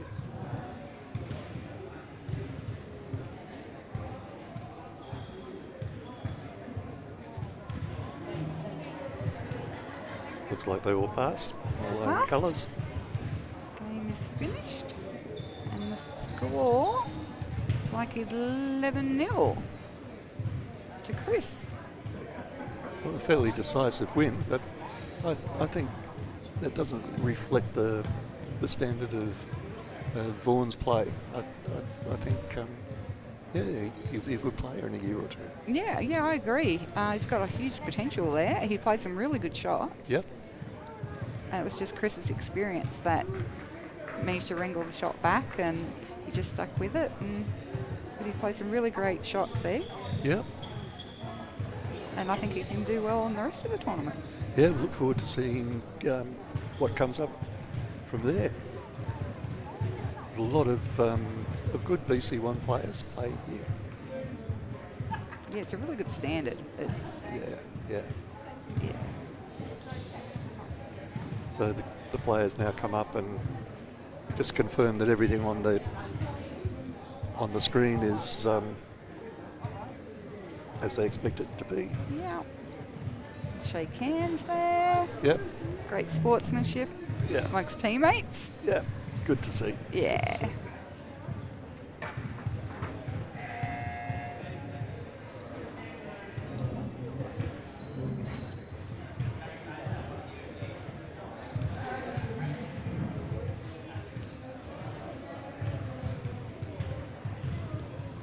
Well, that's the end of this game. Christopher Allardyce from New South Wales, 11, Vaughan Ackerman from New South Wales.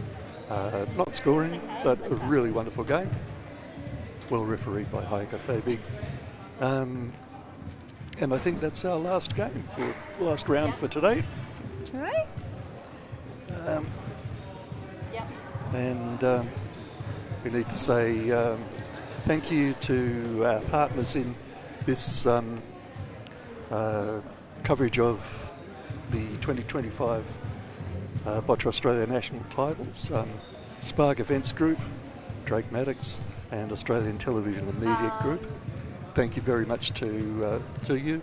We really hope that you'll come back and join us again tomorrow for more fantastic boccia at the 2025 Boccia Australia national titles at the Australian Institute of Sport in Canberra. So until tomorrow, bye for now. Thank you, Amanda. Welcome, and I will see you all tomorrow. Yep. Well done. Thank you. Thanks.